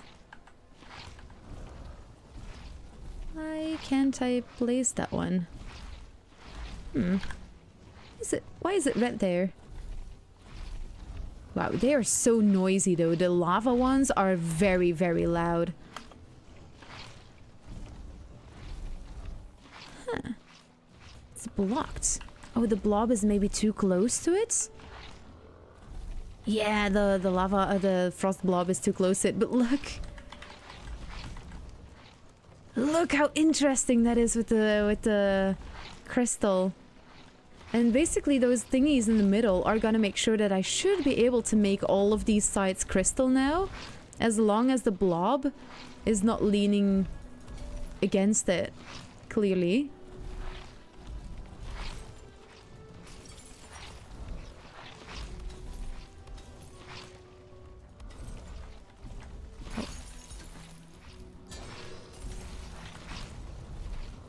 Oh yeah, he noticed me for a second, but clearly I was fast enough. Yeah, it might be interesting to do the glass first and then the blobs. But oh my god, look how cool that looks if you put crystal in front of it. Yeah, indeed. Oh, crystal floor would have been amazing. Those middle panels, if I were to remove these side ones, they are gonna break though. So I think like a good way to do this one might be to use the flametal beams or something like that. If you're like in building mode and the choice of metal doesn't matter. Or the ash wood or normal wood both look very nice, just so the glass has support it can lean against, to say like that.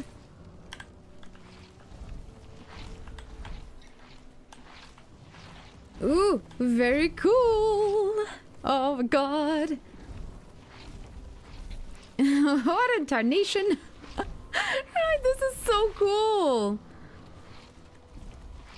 Crooked Veil is by the Bog Witch. Nice. Okay, thank goodness. Yay. Then I can clip those moments. Thank you for checking, Miss Couch Potato. You're amazing. I'll try that. Oh, nice, Jetta. Yeah, I'm super excited about this one. This looks amazing. I needed some more fun options to fill up the winter village.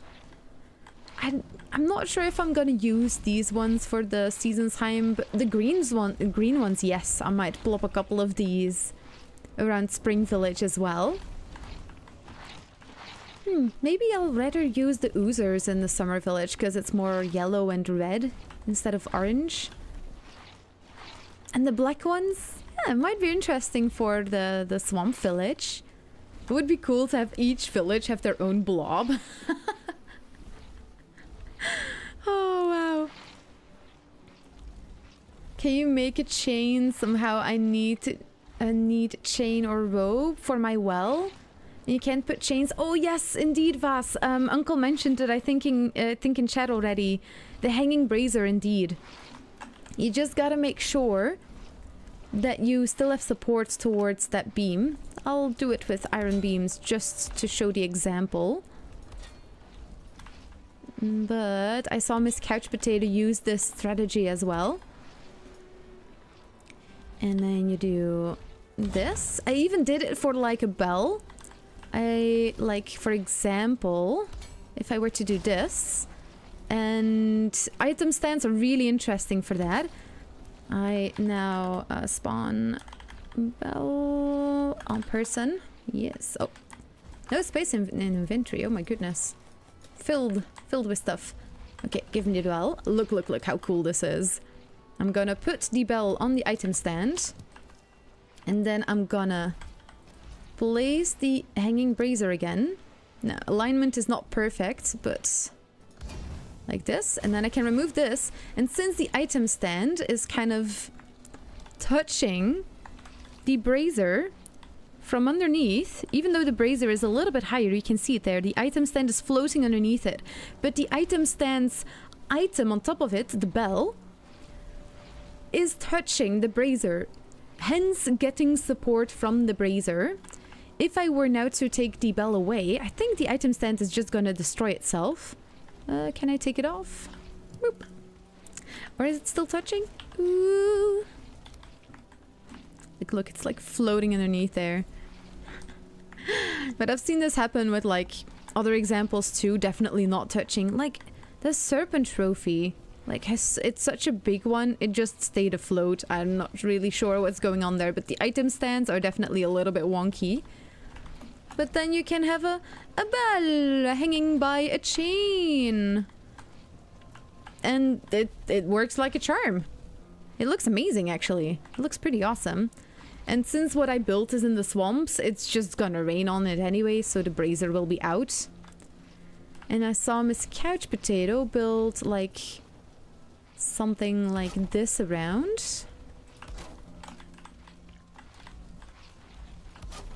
So it looks a bit like a well with a basket that's, like, hanging from it. Of course, we now have the bell. Boop, remove the bell. Then you can have like a little bucket or something like that, you know? And yeah, we need a crystal floor in this game. I absolutely agree. Maybe in the deep north, that's a good one. The lava ones are loud because they are red and angry. The noise, does the noise match the color at all? It does. It definitely does. Farron, what blob is... Oh, the frost blob, the lava blob, the normal blob from the usually the ones you meet first, the normal blob, the oozer, and the growths, the tar blob. All vanilla. This is a vanilla run. I am using dev commands, but everything I do during Valheim Science is vanilla for this reason. Just because, well, then you know that it's working in for everyone, you know? I'm testing this in dev commands so I can more easily get certain materials or creatures to spawn in just so I can do my tests. But yeah, definitely all vanilla.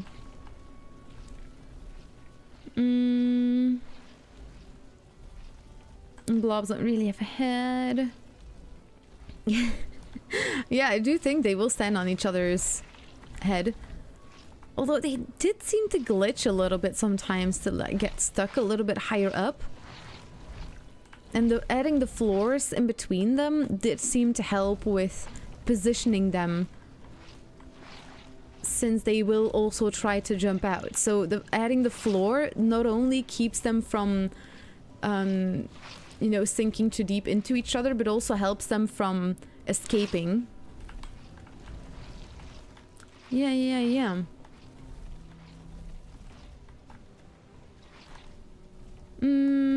Each village will have a blob. Yeah. Any berries already? No berries. No berries at all even. I really like, what would be a good setup for the stream, for the science of the Vineberries? Is there even a way? Is there even a way? These ones got a lot of new growth.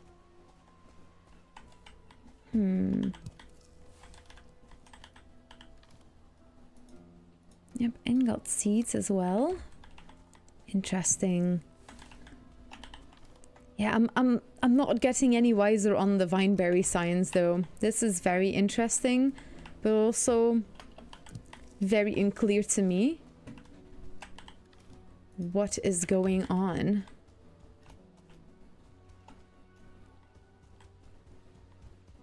Oh, and these seem to have connected with each other. This one does seem to have like multiple berries out of all of them. These also seem to kind of have connected with each other, strangely enough.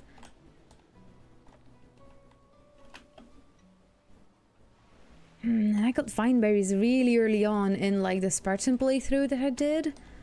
Very interesting. And that was like just one wall. Is it up to chance? It's just gonna be up to chance, isn't it? It's just a luck thing, just like so many other things in Valheim. I believe it's an ingredient you must buy from the Bog Witch. Yes, indeed. You need to buy the crooked veil. Corked, not crooked. Corked veil. You need to buy from the Bog Witch. And buy like all of the spices from the Bog Witch at least once, because you have a lot of really good potions in her list as well. And sometimes you just haven't unlocked the recipe yet, just because you haven't touched that special ingredient yet. Like anti-sting potion also needs a fish.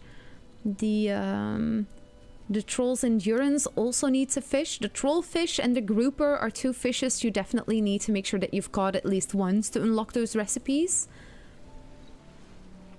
But yeah, from like all of the fishes basically in the game, there is a couple of fishes that are more worth it than others, specifically for foods and like potions. It is the troll fish for the troll's endurance meat that you need. So you also need anti-sting. You need the grouper fish, the plains fish, for the anti-sting potion. And for example, the filet-o-fish, I think it's called, fish and bread, you need the angler fish.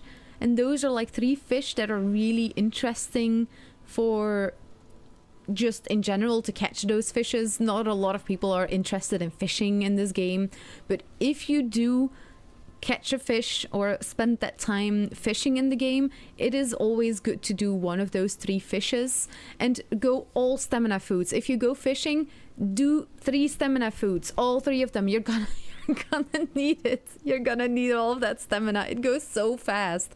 Just want to throw that out there. If it's something you didn't know yet, the anglerfish, the trollfish in the Black Forest, and the grouper in the plains are 3 fish for foods and potions that are you kind of want to look out for as well. It's something that you don't necessarily know by just playing the game. It's by guides, watching Valheim Science Shorts on my channel. Be sure to subscribe. Or it's by accidentally, you know, catching one of those fish, picking them up and unlocking the recipe. Let's see. Should show how to do a well bucket. Ooh. Were you able to make the bucket as well? I didn't see it yet. Ooh.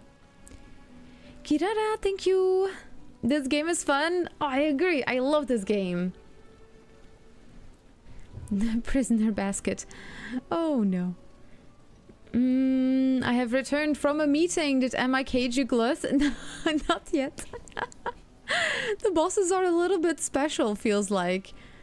Can you lock up bosses as well?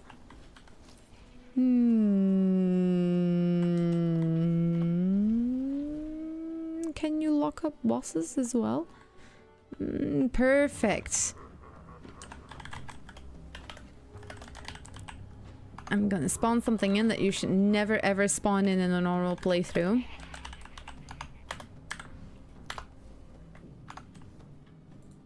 Okay, sorry, you have to be at the receiving end. Dang it. Boink. Well, that's unfortunate. This is gonna be the place where I science you, Gluth. Wow, they keep on spawning. Boink. Okay, there we go. Oh no, I need to toss you away before I destroy the whole world. There we go. Okay, we need a big cage. We need a big one. Let's see. Yeah, I have also done motor in the past. Oh, that's what she said. I think it was somewhere up here. Event porcupine, secret. I've also made a cage for the queen at some point. Despawn rates, anti-spawning. Yeah, I don't remember. I don't remember where it was. The motor science. In any case, it's a glutam. Nice flat space. You mostly find a way to not have your gluth get those fireballs. You know, all the time.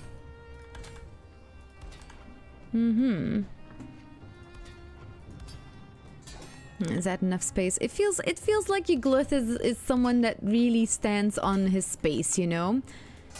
He really wants all of the space he can get, like all of the bosses, to be honest. It does feel like bone mass is gonna be an easier one to tame.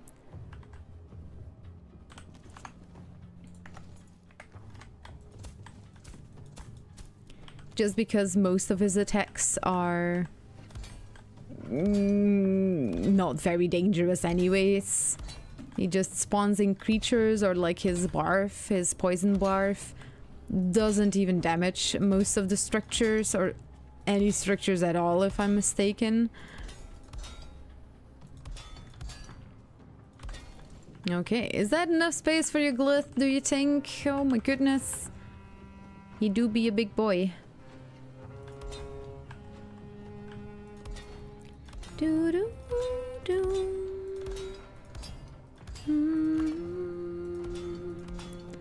He's not very tall. What do you think? Should I make it 4 high? Or well, 8 rather? Because, but 4 walls that I'm...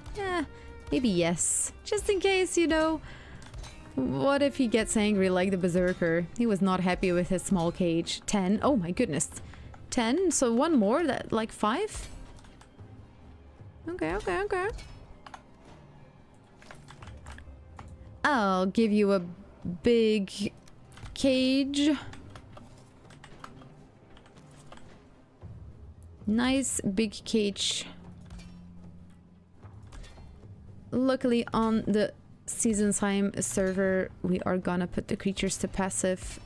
Tater is gonna look into it, so hopefully we can look into that soon. Because the treasure hunt is gonna be completely focused on treasure hunting.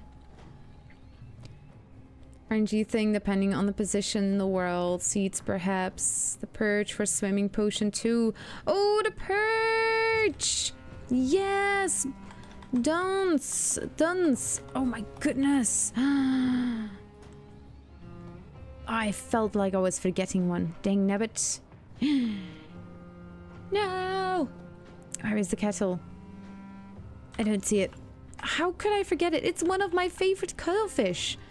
Dang it.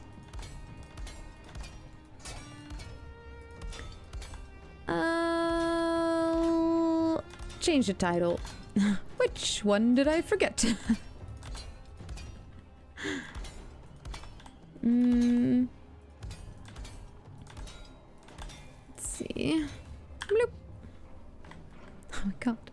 This is gonna be such a big cage. Thank you. That is a good one. Is a sandwich. She would be a French dip sandwich. Ooh, sandwich. I love it. Are you a good witch or a sandwich? Love that one. Comic, welcome on in. Vineberries suck. I've tried double planting front and back side. It didn't work so well. They might like the width of the wall better than the heights. Yeah, I don't know, man. It's like, it's so weird. I also don't really understand what's going on there. I think it just needs a lot of different options and then it's just gonna, like, numbers, you know? It's just a numbers game with the Vineberries. You just gotta have a lot of them and then your chances that you will get, like, if 1% of each berry bush, wait, like, oh, dang it, I drank a potion. If you have your area here, like if all of these different bushes, like this is at least 1, 2, 3, 4, 5, 6 options where they might get like a berry to grow, which raises your chance of getting at least 1 or like 7, you know? If you just have one small little panel, then the chances are lower.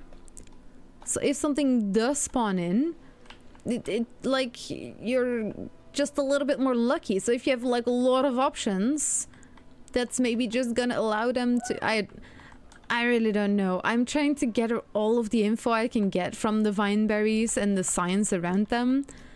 But once again, that I got like such good results for like slightly north from the west, because this is clear west. This is like a little bit more north. It was like west northwest, I think someone in chat said earlier. This one got like, it's got 2 boxes because it had such good harvest for such a long time, while all of the other ones, some didn't even get anything yet. Look, this one is still empty. I've never gotten a single Vineberry out of this one, while this one has 2 boxes. Not completely full, but from every single harvest. Just because I wanted to make sure that you got, like, the seeds change depending on the harvest. I got, like, 6 seeds from one harvest, 3 seeds from another harvest, 1 seed from another harvest, 2 seeds from one other harvest. Always 3 berries, though. So, it's interesting. I'm still at a loss, though. Oh yeah, no. The motor was not passive on the passive world. If you spawn in bosses in passive mode, they will still aggro. I did not know that. Sorry about that, Miss Couch Potato. I was like, yeah, you go for it. Spawn in motor. It's fine. No. No. Oh,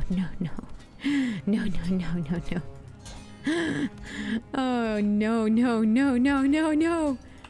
That was, that must have been a heart attack. If it were me, I would have had a heart attack. Happy cheers from the Snazzy Gaming crew. Hope this brightens your day a bit. Cheers. Oh, that is so sweet! From the Snazzy Gaming crew. Wait, what?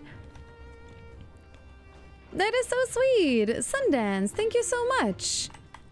Oh, oh my goodness. That is like, I'm blown away. Thank you so much for the support. That is so sweet of you. Ooh, first time chatter too. Yay, welcome on in. Oh, that is so cool. Wow, thank you for the biddies. Ooh.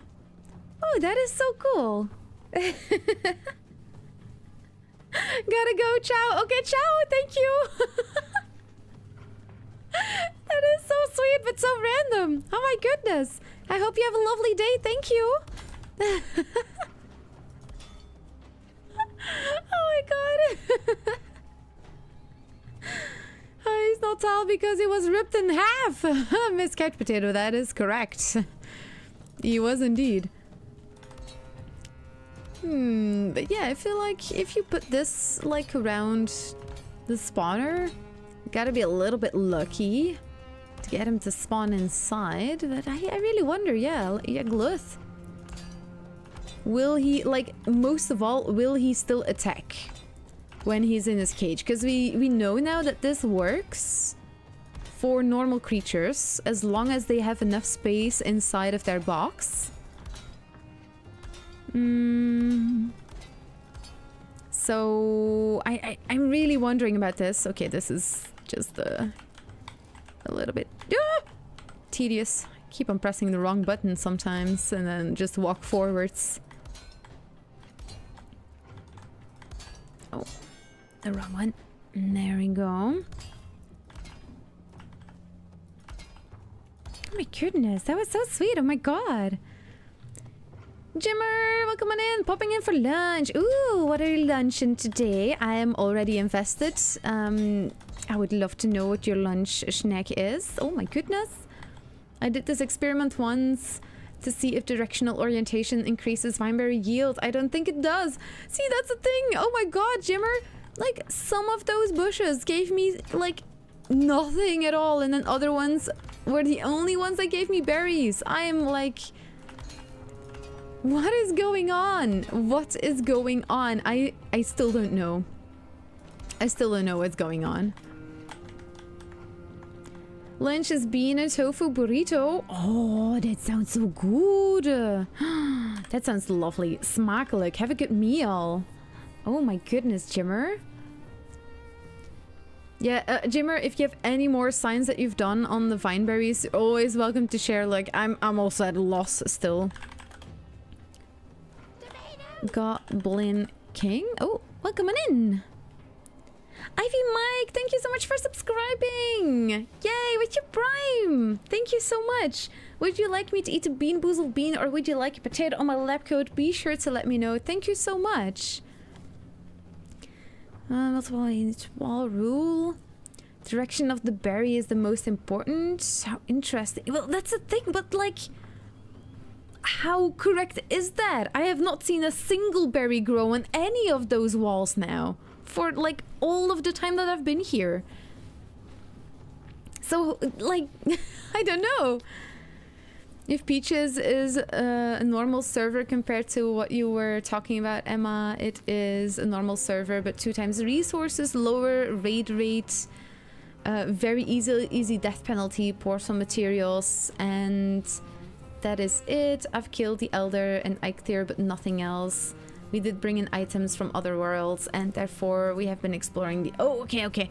Well, still, it's not like debug mode. You can't fly or, like, you still die, you know?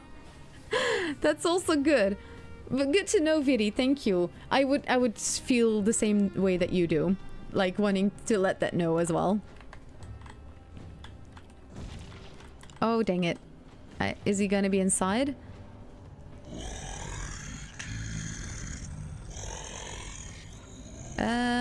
I think I might have positioned him just right so he will not be like inside. Yes, yes, purple lights, la-di-da. Click. No, more in the middle, all the way in the middle. There we go. Oh, that's the sledge. Clicking all the wrong buttons. Clickety-click. Clickety-clack. There we go. He has been summoned. Let me out.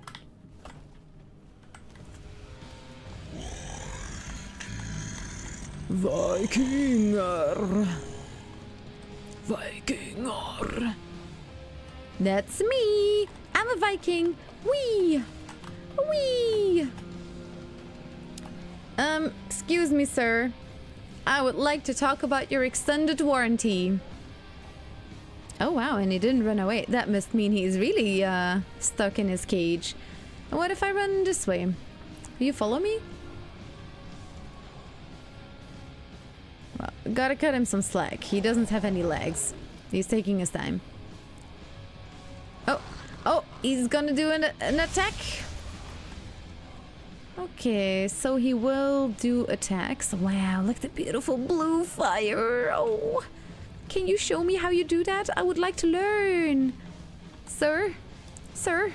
You're so beautifully purple too. Can I use you as my nightlight? I would love to. Well, it might be a little bit creepy, you know, that face looking at you while you're trying to sleep.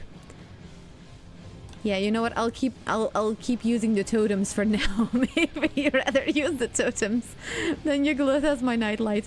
But look how beautiful his purple glow is. What if I make a hole here? You like... Hello? He's not doing the meteorites though. So that's nice. He's only been doing the localized attack.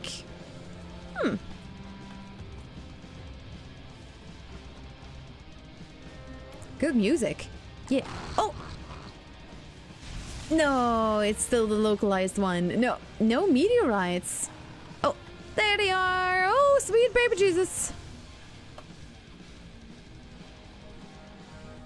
Thank you for showing me that you can actually do them. What about your barf? Yeah, the eye is also completely open. So... No.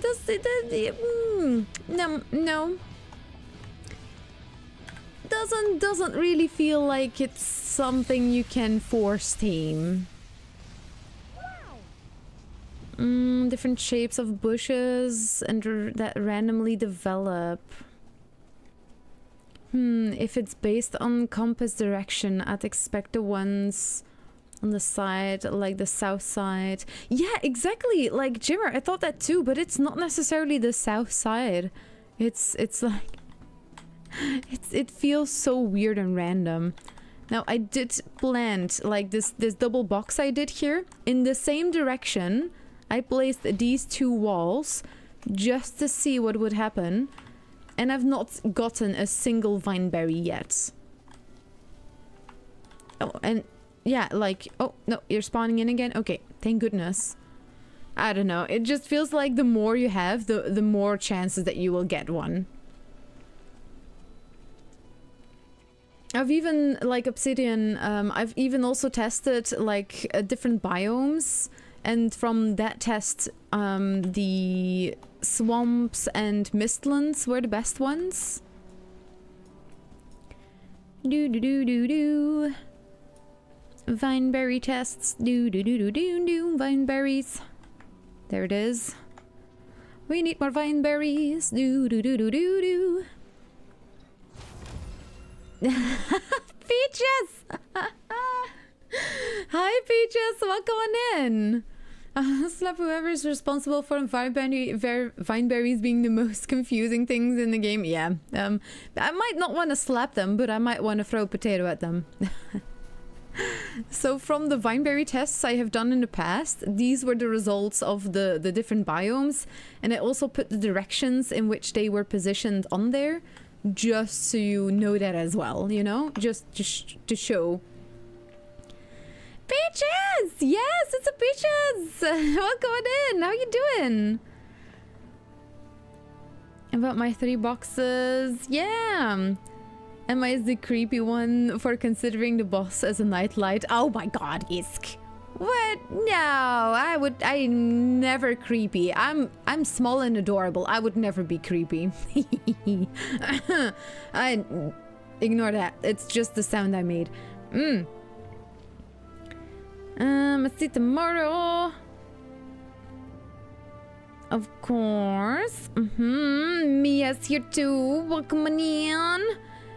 It could just be random. I feel like Obsidian, honestly, I don't know at this point. Are the Vineberries just random? I don't know. I feel like it is, but also... wow, the sky is beautiful. It's pink. Ooh, it's gorgeous. Man, I'm like sad you can't see this. Wow, it looks amazing though. Oh, are you talking about me that I'm easily distracted? No, what are you talking about? I'm not easily distracted at all. No, not me. Shorten his cage and make you gluth a moving wall trophy. Yeah, Peaches wants Emma's teleporting mod. Peaches recently discovered debug mode and fly. Oh, I made a short about it, Vidi. Peaches, on your map, if you open your map and you press Control while you click on the scroll button, you will teleport to that region. So you just like you ping. Pinging is the middle scroll button. And if you press Control while you click the ping button, you will teleport in debug mode to that location, and you don't need to fly everywhere anymore. Believe me, I have been in the exact same spot as that. Like, and I was like searching online, like, how do you do it? And oh my god, it was such a difficult thing to ask, apparently, from like, I was not able to find it for a long time. I think I even asked my partner, Mr. Emma, for help on that one. Like, honey, I need an adult. Like, how do I do this? I have seen people do it. But there you go, in case it wasn't explained yet. There it goes. Hold shift if I'm not mistaken. It is control! Control is the button. Yeah, like swamp and Mistlands, and I read a comment on my YouTube channel that mentioned, like, maybe it's the fact that it's close to water that gives you more Vineberries, but the Black Forest area is like, it's lower than the Mistlands area. The Mistlands area is maybe even like one of the highest locations, but Plains and Meadows, I don't know how high it is exactly. It's also not by the shore. Vidi, it is default in the game with def commands. It might also have a mod. You can do some damage with a potato, that is true. I tried to see if I could teleport and it didn't work. Yeah, it's a control scroll button, and you need to have debug mode on. Def commands in debug mode. In all biomes in the same compass direction. Yeah, Jimmer, I tested the biomes before I tested all of the directions as well. So I needed to get started somewhere, you know.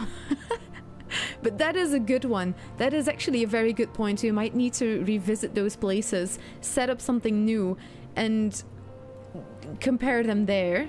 Nim, welcome on in. These numbers are the yield of Vineberries I got from tests I did in different biomes. But also, like, look at the meadows. I got 0 seeds in the meadows. Like, what? it's so crazy how different these numbers are from each other. The swamp and the mistlands, like what is going on there? The shapes of bushes, the ones that split will yield more than the ones that don't? I'm fairly sure. Interesting. Jimmer, oh, you're on my Discord already, by any chance? Because that's like with a lot of these things, I miss things. I'm just a potato. I miss things, so I need some people that can also like that I can talk to about this stuff, because there's a lot of numbers going on with this. Control is the button, yeah. Oh, Fiber, I have my environment settings to like clean. So if you're ever in the ashlands with like the meadows, this is what the meadows environment looks like in the ashlands. Look how far you can see. Like, isn't this amazing? Look how far you can freaking see. And you know what? Look, I'll give you this. Reset environment. And now it's gonna turn to how it usually looks in the ashlands. Nice, yeah, there, look. There it is. That's what you usually see when you're in the ashlands, don't you? Yep. On left commands. Oh, thank you, Uncle! Yeah, short post-it on how to, like, teleport on your map with def commands. Thank you, Uncle. You're amazing. She was blueprinting for Falcon. She even got all caps for me. That's when you know someone is serious. The fog, still def commands environment clear. Yeah, indeed. No, def commands, Obsidian def commands it's just vanilla in the game. You do need to add a dash command. No, dash console to your Steam files. I have a video about it on my channel. It's called How to Be a God in Valheim. It's on my YouTube channel, and it goes over all of those steps in like a very nice step-to-step, and what you can do, the environment settings, the time of the day settings, free fly mode if you want to take very beautiful shots of your place. For example, you can go into free fly, you can do FF Smooth 2, F3, so you remove the camera or the hood, and then you can just fly around, which is really cool if you want to make a cool video about your base. And when you scroll, you can go faster or slower. Whee! We're a little bit fast, and then let's slow it down a little bit. Ooh.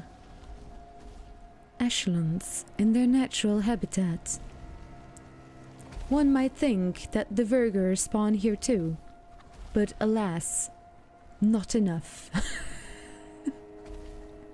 So yeah, if you want to do free fly and all that kind of stuff, if you want to take beautiful shots of your base, free fly, you just gotta make sure that you place your character somewhere, like just sit on the bench while you do that stuff or something like that, or you might have them accidentally in a shot like this. Unless you need to be very low to the ground, of course. I've also noticed, like, you see those like clouds up there from the smoke. Like, if you are building something with a lot of smoke, it can be interesting to open your def commands and set fuel to 0, and then all your torches and braziers are gonna be set to 0, and then you don't have those clouds. If you're taking shots at night, it might make them dark. So like the def commands allow you to tweak those kinds of things, and if you're making a video for whatever reason, or just some beautiful shots of your base, this is a way to do so. No mods, it's just def commands. So you also need to, like, you'd still need to do a couple of things before you can use def commands, but you don't need any mods, you don't need R2 Modman or like, what was the other one? Something store. Lightning store, I think it was. But, yeah, just, you know, that kind of stuff. Or was that the def commands one, not the shorts? Maybe it's that one that Uncle shared already. Joined Discord the other day. Nice. Okay, then you know, I might wanna set something up for like people that want to help with Valheim science and when they're doing their own tests, you know. Are you turning off deep view? Depth of view. I do think I have it turned off, yes. Boop. There we go. Yeah. Depth of view. Turn the hood back on. It's Control F3 to remove the hood, by the way. If you're ever taking shots or pictures or anything like that, Control F3 on the computer, and then you can place it or like see your hotbar and health and all of that stuff, or names from people on there. You can remove them as well if you turn this off. Bloop. And do I have the graphics? Depth of field. Depth of field is off, yeah. I mean, it really depends on what you want or what you're looking for your shots. Sometimes it's nice to have depth of field, and other times it makes it look a little bit weird when you're taking certain shots. So it really depends on the situation.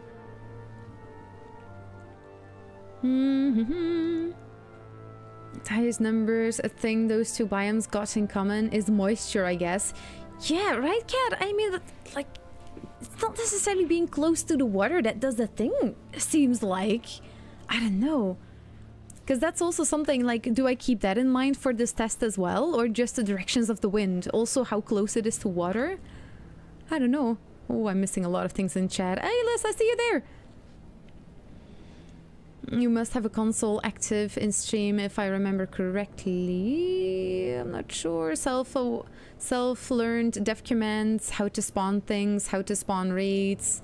However, there wasn't any explanation on environment clear or flying or debug mode. Oh, same Vidi. From science and like making videos, all learned from making YouTube videos about all of this. Oh yes, that was one. Thank you, Uncle.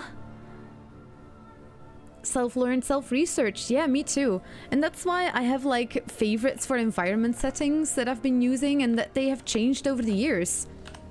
For example, environment heath clear. No, that's spawn. That's a good one. Environment heath clear is the environment setting that you get on a sunny day in the plains. I really like this one because it's got a very beautiful red hue to it.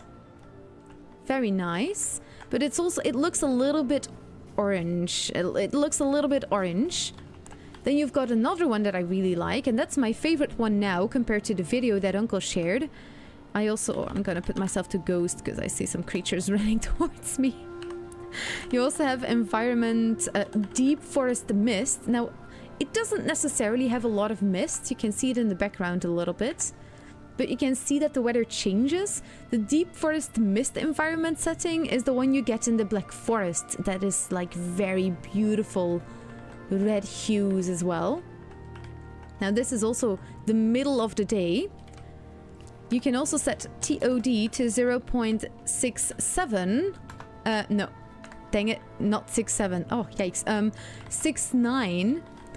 And if you set it to 69, you're gonna get the golden hour. I mean, doesn't that just look beautiful? It looks weird with Yeshlands.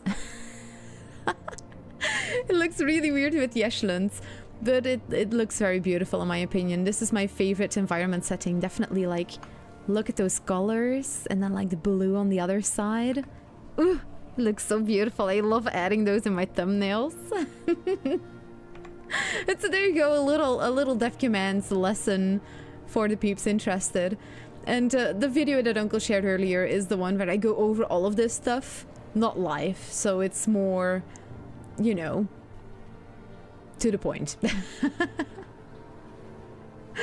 Self-learning, self-research, better wording. Yeah, but same for me, Vidi. I did all of that, also like researching and finding it, because there was not necessarily a lot of info about this yet back in the day. Control the map. Debug mode. Yes, debug mode is needed. Jen is correct. Only the server owner can have def commands unless you add a def commands mod. Yes, for locally started thingies as well. If you have a community server that's run on a server somewhere else, not on my computer, if I don't host the server, I also can't use def commands. You need to add the def commands mod to your server, and then you need a mod to have those debug mode thingies active on a community server. It depends a little bit. Camera movement looks smooth, right, Omega? Yeah, and like, indeed, I made that video specifically for that reason. Because it was so difficult to find certain info about it. But the views on that video were very low. I don't know why, but it got very little interest from people to watch. So, hey, by all means, check it out. I really appreciate anyone that does. Thunderstore! Yes, that was one. Thank you, Shannon VD. Yeah. I was thinking def commands on multiplayer server as an admin. Yes. Oh yeah, Obsidian. Yeah, on the multiplayer server, yes. This is like local, so I didn't even think of it yet that way, but you're absolutely right. On a community server, you do need a mod for def commands. Mist in the Mistlands, rain in the swamp. Oh, lack of sunlight. Oh, and in the Ashlands you also have a lack of sunlight. But the Ashlands was not necessarily that much better. Dang it. Yeah. Oh.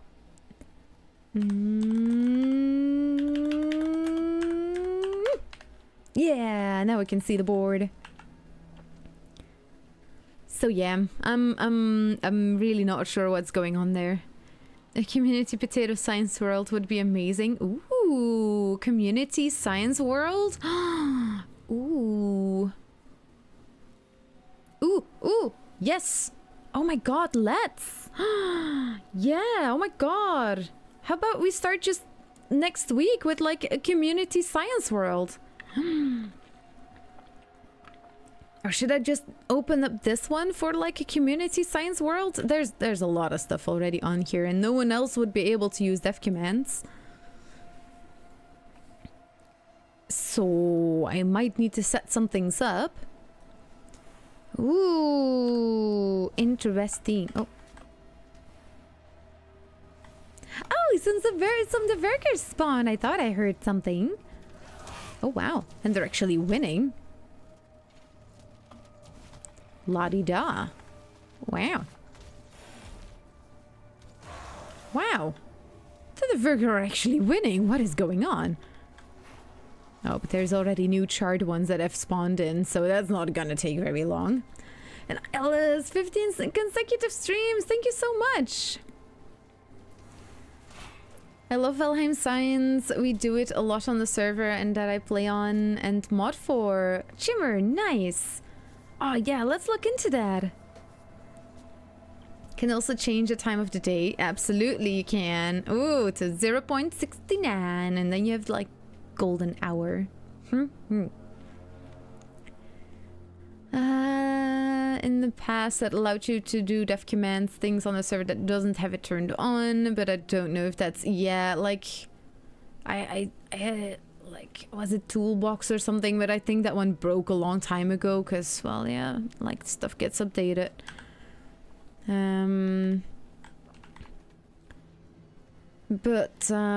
Yeah, if a server doesn't allow you to, don't force that. That's like in general something that's very important. You don't wanna get kicked off a server if you like it, for sure. Let's go back to the other areas. In the world, it continues as normal, if I remember correctly. Yes, indeed. If it's... Yeah, no, that's on any world. If I set the time of the day to a certain time of the day now, it's not gonna look this way for anyone else. I like, other people need to hard set it as well. You have it hosted on a different computer or just running off the gaming computer? Well, if I log out here, there's 3 different Valheim worlds that you can be on, basically.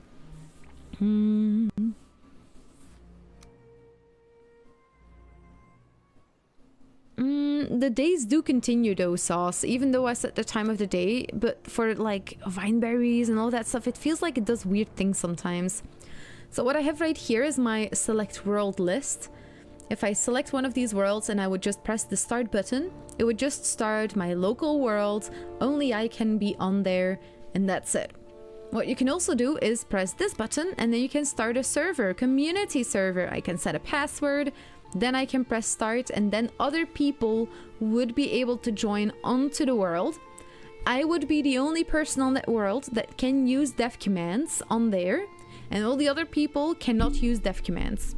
Sorry, Mike, I bumped into you. What you can also do is press on top of here, join game, and then you have the real, like, the servers.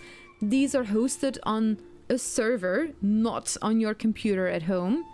And if you go to those, you do need to install a mod on the server itself that allows you to use dev commands. And then every person that wants to use the dev commands needs that mod and might need to be added to a special moderators list or admin list so they can use the dev commands as well, and that it can authenticate that people are allowed to use it. So not just anyone can use them or the dev commands.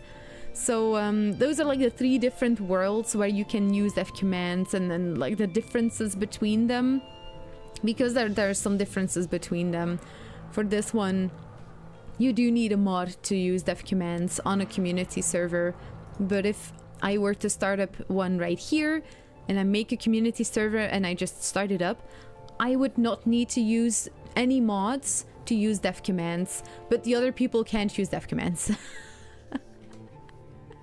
So there's some differences there.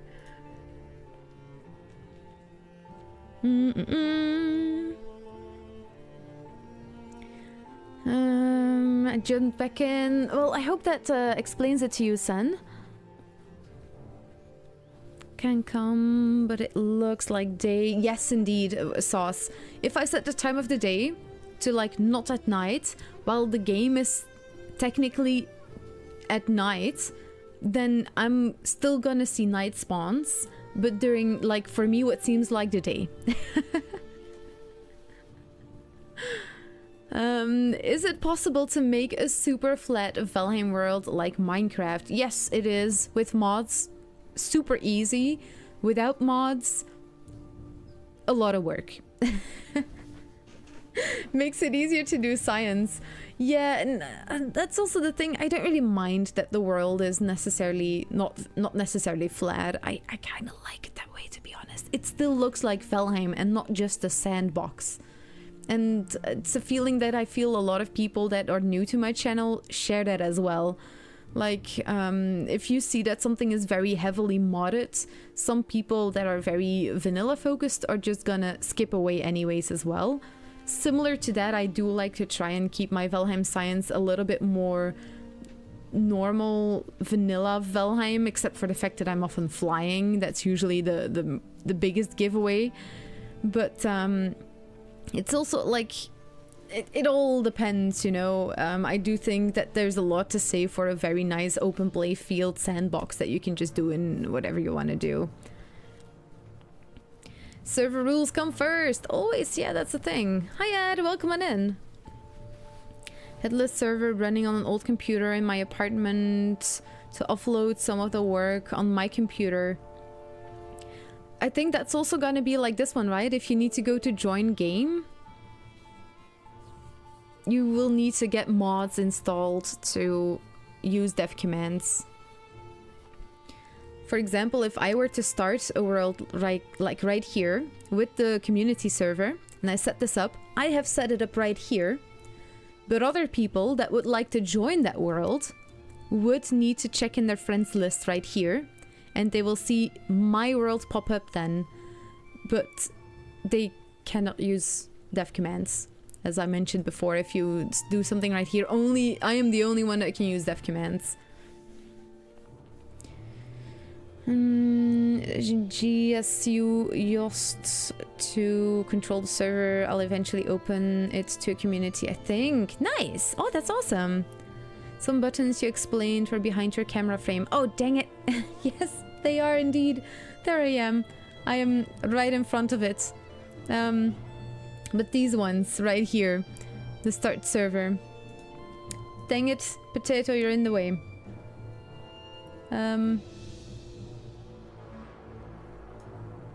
These ones. The start server, community server, and crossplay. Like, if you start a world with these on, you need a password. Then, for me, it is right here. But for you, you're gonna need to join right there to join my server. Bloop. Should be good. I hope I didn't break anything. Sometimes I break things so easily. Ed coming in immediately like, Emma, you're being a potato. Your camera. Nice. Thank you for being here, Ed. Yeah, good one. Good catch. Thanks, Emma. I love the science. Back to lurk mode. Thank you, Swanny. Yay. Is it considered to be vanilla if you only install mods that change the client-side UI? I fear that's a question that I can't answer for you. It depends on who you ask, to be honest. I'm back now. Okay, welcome back, Uncle. It just rules out levitation affecting things. I've had to adjust the server settings to make it visible to public outside of my LAN. Yes, indeed. Yes, yes, yes. Correct. Great stream. Ah, thank you, Fractured. You know what, a while ago I had some questions from people about the world modifiers, and basically my camera is standing on top of it, but if I make it short you can't see it anyways. But when you start your game, you select your character. Oh yeah, this one. Start. You get that screen on the left side that has like new, removed, manage, saves, world modifiers, and back. But if you press world modifiers, you get this screen. And this is basically the screen that I've talked about before as well. You can select easy, hard, hardcore, casual, all of the stuff. You have normal mode. This is what we all know that is like normal. Normal, vanilla, usual play Valheim, where it's hard. But what you can do is do passive creatures right here. That is something that you can switch. If you think like, hey, I just defeated bone mass. I am not very much of a fighter. I like to build most of the time. You can always switch this setting right here to what you like it to be. Oh, I got a tickle in my throat. Something they added as well that is very nice is player-based raids. But some people, after bone mass, I've known some people that just take this and put it all the way to none. No more raids. Because who wants to deal with trolls? Who wants to make giant moats? Not everyone does. And then you can just turn it off. Just reward yourself as you defeat bosses with this kind of stuff. It feels very progressional. It feels very... You know, you tweak the game to how you like it. Yes, some people might want to make it more difficult. Well, I'm here for you too. Don't you worry. If you want to make it more difficult, set that death penalty a little bit higher as you defeat bone mass. Go for death penalty hard. Get more skills removed, or like inventory is lost. Have fun with it, you know? That's the beauty of this. You don't just have these tools to make it easier. You can use these tools to make it more difficult as well. Like, oh, now that I have explored the meadows and the Black Forest, oh, you know what? I'm gonna turn off my map. Bam. And you know what? I don't mind all of the other shenanigans. I'm gonna turn combat to easy, but I do want no map because it sounds like fun. You can do all of that kind of stuff. These world modifiers are made for you, so you can tweak this game however you like it. Don't let anyone ever tell you that you can't do this, or that that's cheating or cheesing or whatever, because you make the game however you want to play it. Like, it's so logical to me. So if you heard anyone say that this is cheating, no, everyone that's on that world will play with the same rules as you do. It is just tweaking the game to however you like it. Everyone should be able to do this however they feel like it. And now I'm gonna read up on chat because I've been talking a lot. Thank you for coming to my TED Talk, everyone. I appreciate it. Oh my god, and I have such a tickle in my throat as well.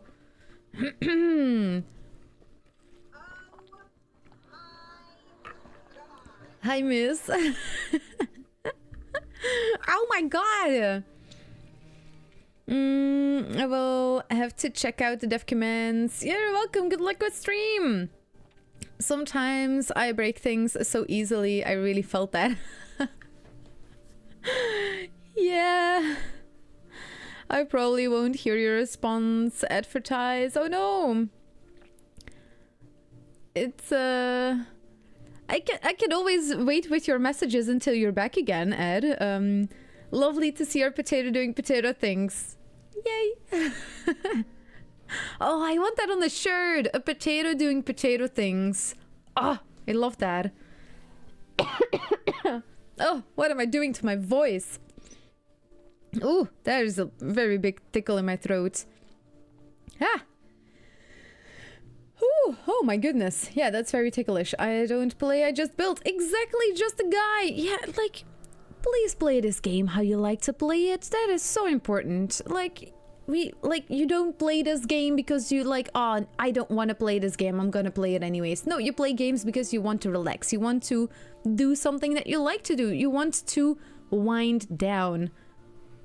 By all means. I mean, use every single tool that you have to wind down in Valheim. If you want to, like, reward yourself along the way as you defeat bosses by tweaking your world modifiers, I think that's just the very best way to deal with how this game is. Like, yeah, it's so simple. Loving your science streams and learning so much. Yay, I'm glad to be here. Really, I am. This, like... This is amazing. I love how much I've been able to talk about something that I feel so passionate about and that I love so much, and that I can play this game so much, and that people are enjoying the content that I make. I'm really happy. So thank you for being here. You are amazing. Let's see. Oh, and if you're on YouTube, don't forget the like that, like smack the living hell out of that, like. Just press it, just click it. Yeah, I thought of it this time. Wow, I think very little of saying stuff like that, so... Hey, oh, just a like for that, please. Like, the tiny smidgen of recognition that I can get from this moment. Just give me that little like, and I appreciate you so much. And Uncle as well, thank you. For some people, vanilla is make character press play, and for some it's not installing mod. Yeah, exactly, Viddy. Oh, crumbs. Thank you for the biddy. Cheer. Oh, I love that. Thank you. And let's see. Absolutely, Viddy. Every person is different. In Skyrim, vanilla means no mods. In Valheim and some other games that have give the world modifiers, some people see those as cheats, so it can be, yeah, like, world modifiers is not cheats. Everyone that plays on that world plays with the same rules. To me, it is not a cheat at all, and you know what? I will die on that hill. It's a game, and if you aren't having fun, you're doing something wrong. Yeah. It applies to real life as well. You can do no more I would love death penalty modifiers with no experience loss but normal item loss. Ooh, Ed, isn't there a mod for that? I'm sure there is. I mean, let's be honest, there's a mod for everything in Valheim. More afraid of bears than trolls. It's fair, they have a lot of health. Competition or doing some recordings challenge. Well, that's the thing, like, you know when you're doing something cheaty or cheesy. If you're giving yourself the upper hand and like giving yourself tools that other people can't get to or have, that's when you're cheating and cheesing. We have talked about this last week, like, so much as well, like cheesing. But world modifiers to me is definitely not cheesing or cheating or anything, because everyone has the same rules with world modifiers. I play 2 different Valheim games, one for fun and chaos with friends and the other one for building simulator. Exactly. And like, is one of them more fun than the other? No, they're both awesome. They're both amazing. Like, both of them are like Awesome! I have a solo run, I have a Spartan run, and I have Valheim Science as well. In Valheim Science, I have debug mode, I can fly around, I can spawn in creatures, I can kill them at the press of a button. And I have my solo roles where I need to do everything alone, and I love it as well for that, because I'm learning how to take care of myself in this game. And then I have the Spartan run, that's just like Crumb said, chaos, you know? It's fun. Chaos is fun as well. We can't even wear chest and leg pieces. We're running around naked in the ashlands, but man is it fun. We need legumes, taters especially, sweaty. I fear the Vikings never had any potatoes, and that's why we're never gonna get them in this game, except with mods. Yeah, but I feel you. I'm with you. I want them too. Let's see. Thank you for all the shares and the linkies, Uncle. I appreciate you so much. Thank you. I gently tapped the like button. I hope that's okay. That's also good. I've been watching a little bit much Uncle Roger on YouTube. He also is like, smack the living hell out of that like button. Or what does he say sometimes? Like, smack that like button like an Asian parent like smacks their kid, or like something really crazy like Uncle Roger does. He's so silly on YouTube. He's a stand-up comedian for people that don't know who he is. He's an Asian stand-up comedian that acts very Asian, and it's really funny. It's my kind of humor, to be very honest. It's really, I like it. It's really good. But back to chat reading. It's not a cheat if it's in the game. Yeah, definitely, like, world modifiers. For science! Hi, Winkelman! Oh my goodness. Winkelman? Am I saying your name correctly? Or am I just pronouncing it the Dutch way because there's some Dutchness in your name? There's a mod for Just My Skills, please. Yes, there we go. Viri, thank you. Last time I installed mods, I broke my game. Oh, yeah, okay, maybe not. R2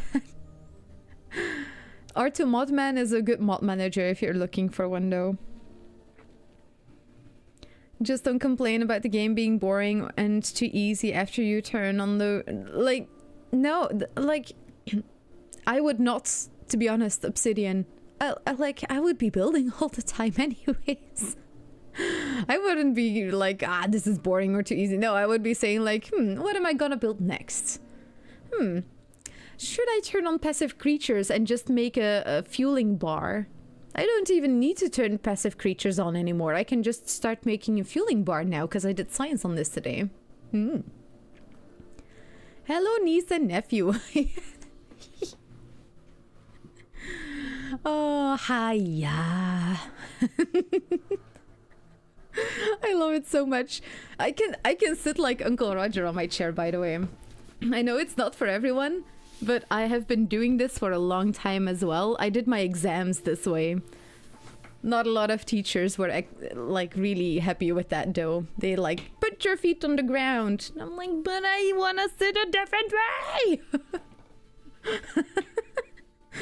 Oh my goodness, I'm turning into a little tangent here, but oh peeps, thank you all so much for being here. Like this, even talking about all of this stuff is, I feel like I'm finding my people. And Monolith comes in. Welcome on in, Monolith, just in time. I was talking about my peeps. Welcome on in. How's your day going? Man, I smashed the world record. Why does everyone bother sailing? Fly mode lets me land on an island. It's 3 times the resources. It was great. Very easy combat. These guys hit so soft. It's gonna be a special run. Oh, look at the disco heart. Yeah, thank you, Monolith. You're amazing. Sarcasm, of course. I need my... Where is my sarcasm sign, Viddy? Where is my sarcasm sign? Oh my god, I need someone that has a sarcasm sign like in the Big Bang Theory. My day is going good so far. Nice! Awesome! Oh, look at all those hearts! Nice! Monolith! Very welcome! Yes, in both chats too! My goodness, peeps. Although peeps, I do have to say, I'm keeping doing weird things with my voice, and it might be a little bit earlier than usual, but I might need to get myself some tea because I feel like I've strained something. Oh no, what have I done? No. So I'm gonna try and sing something on Twitch and kick, but no promises. I don't know what I did. I'll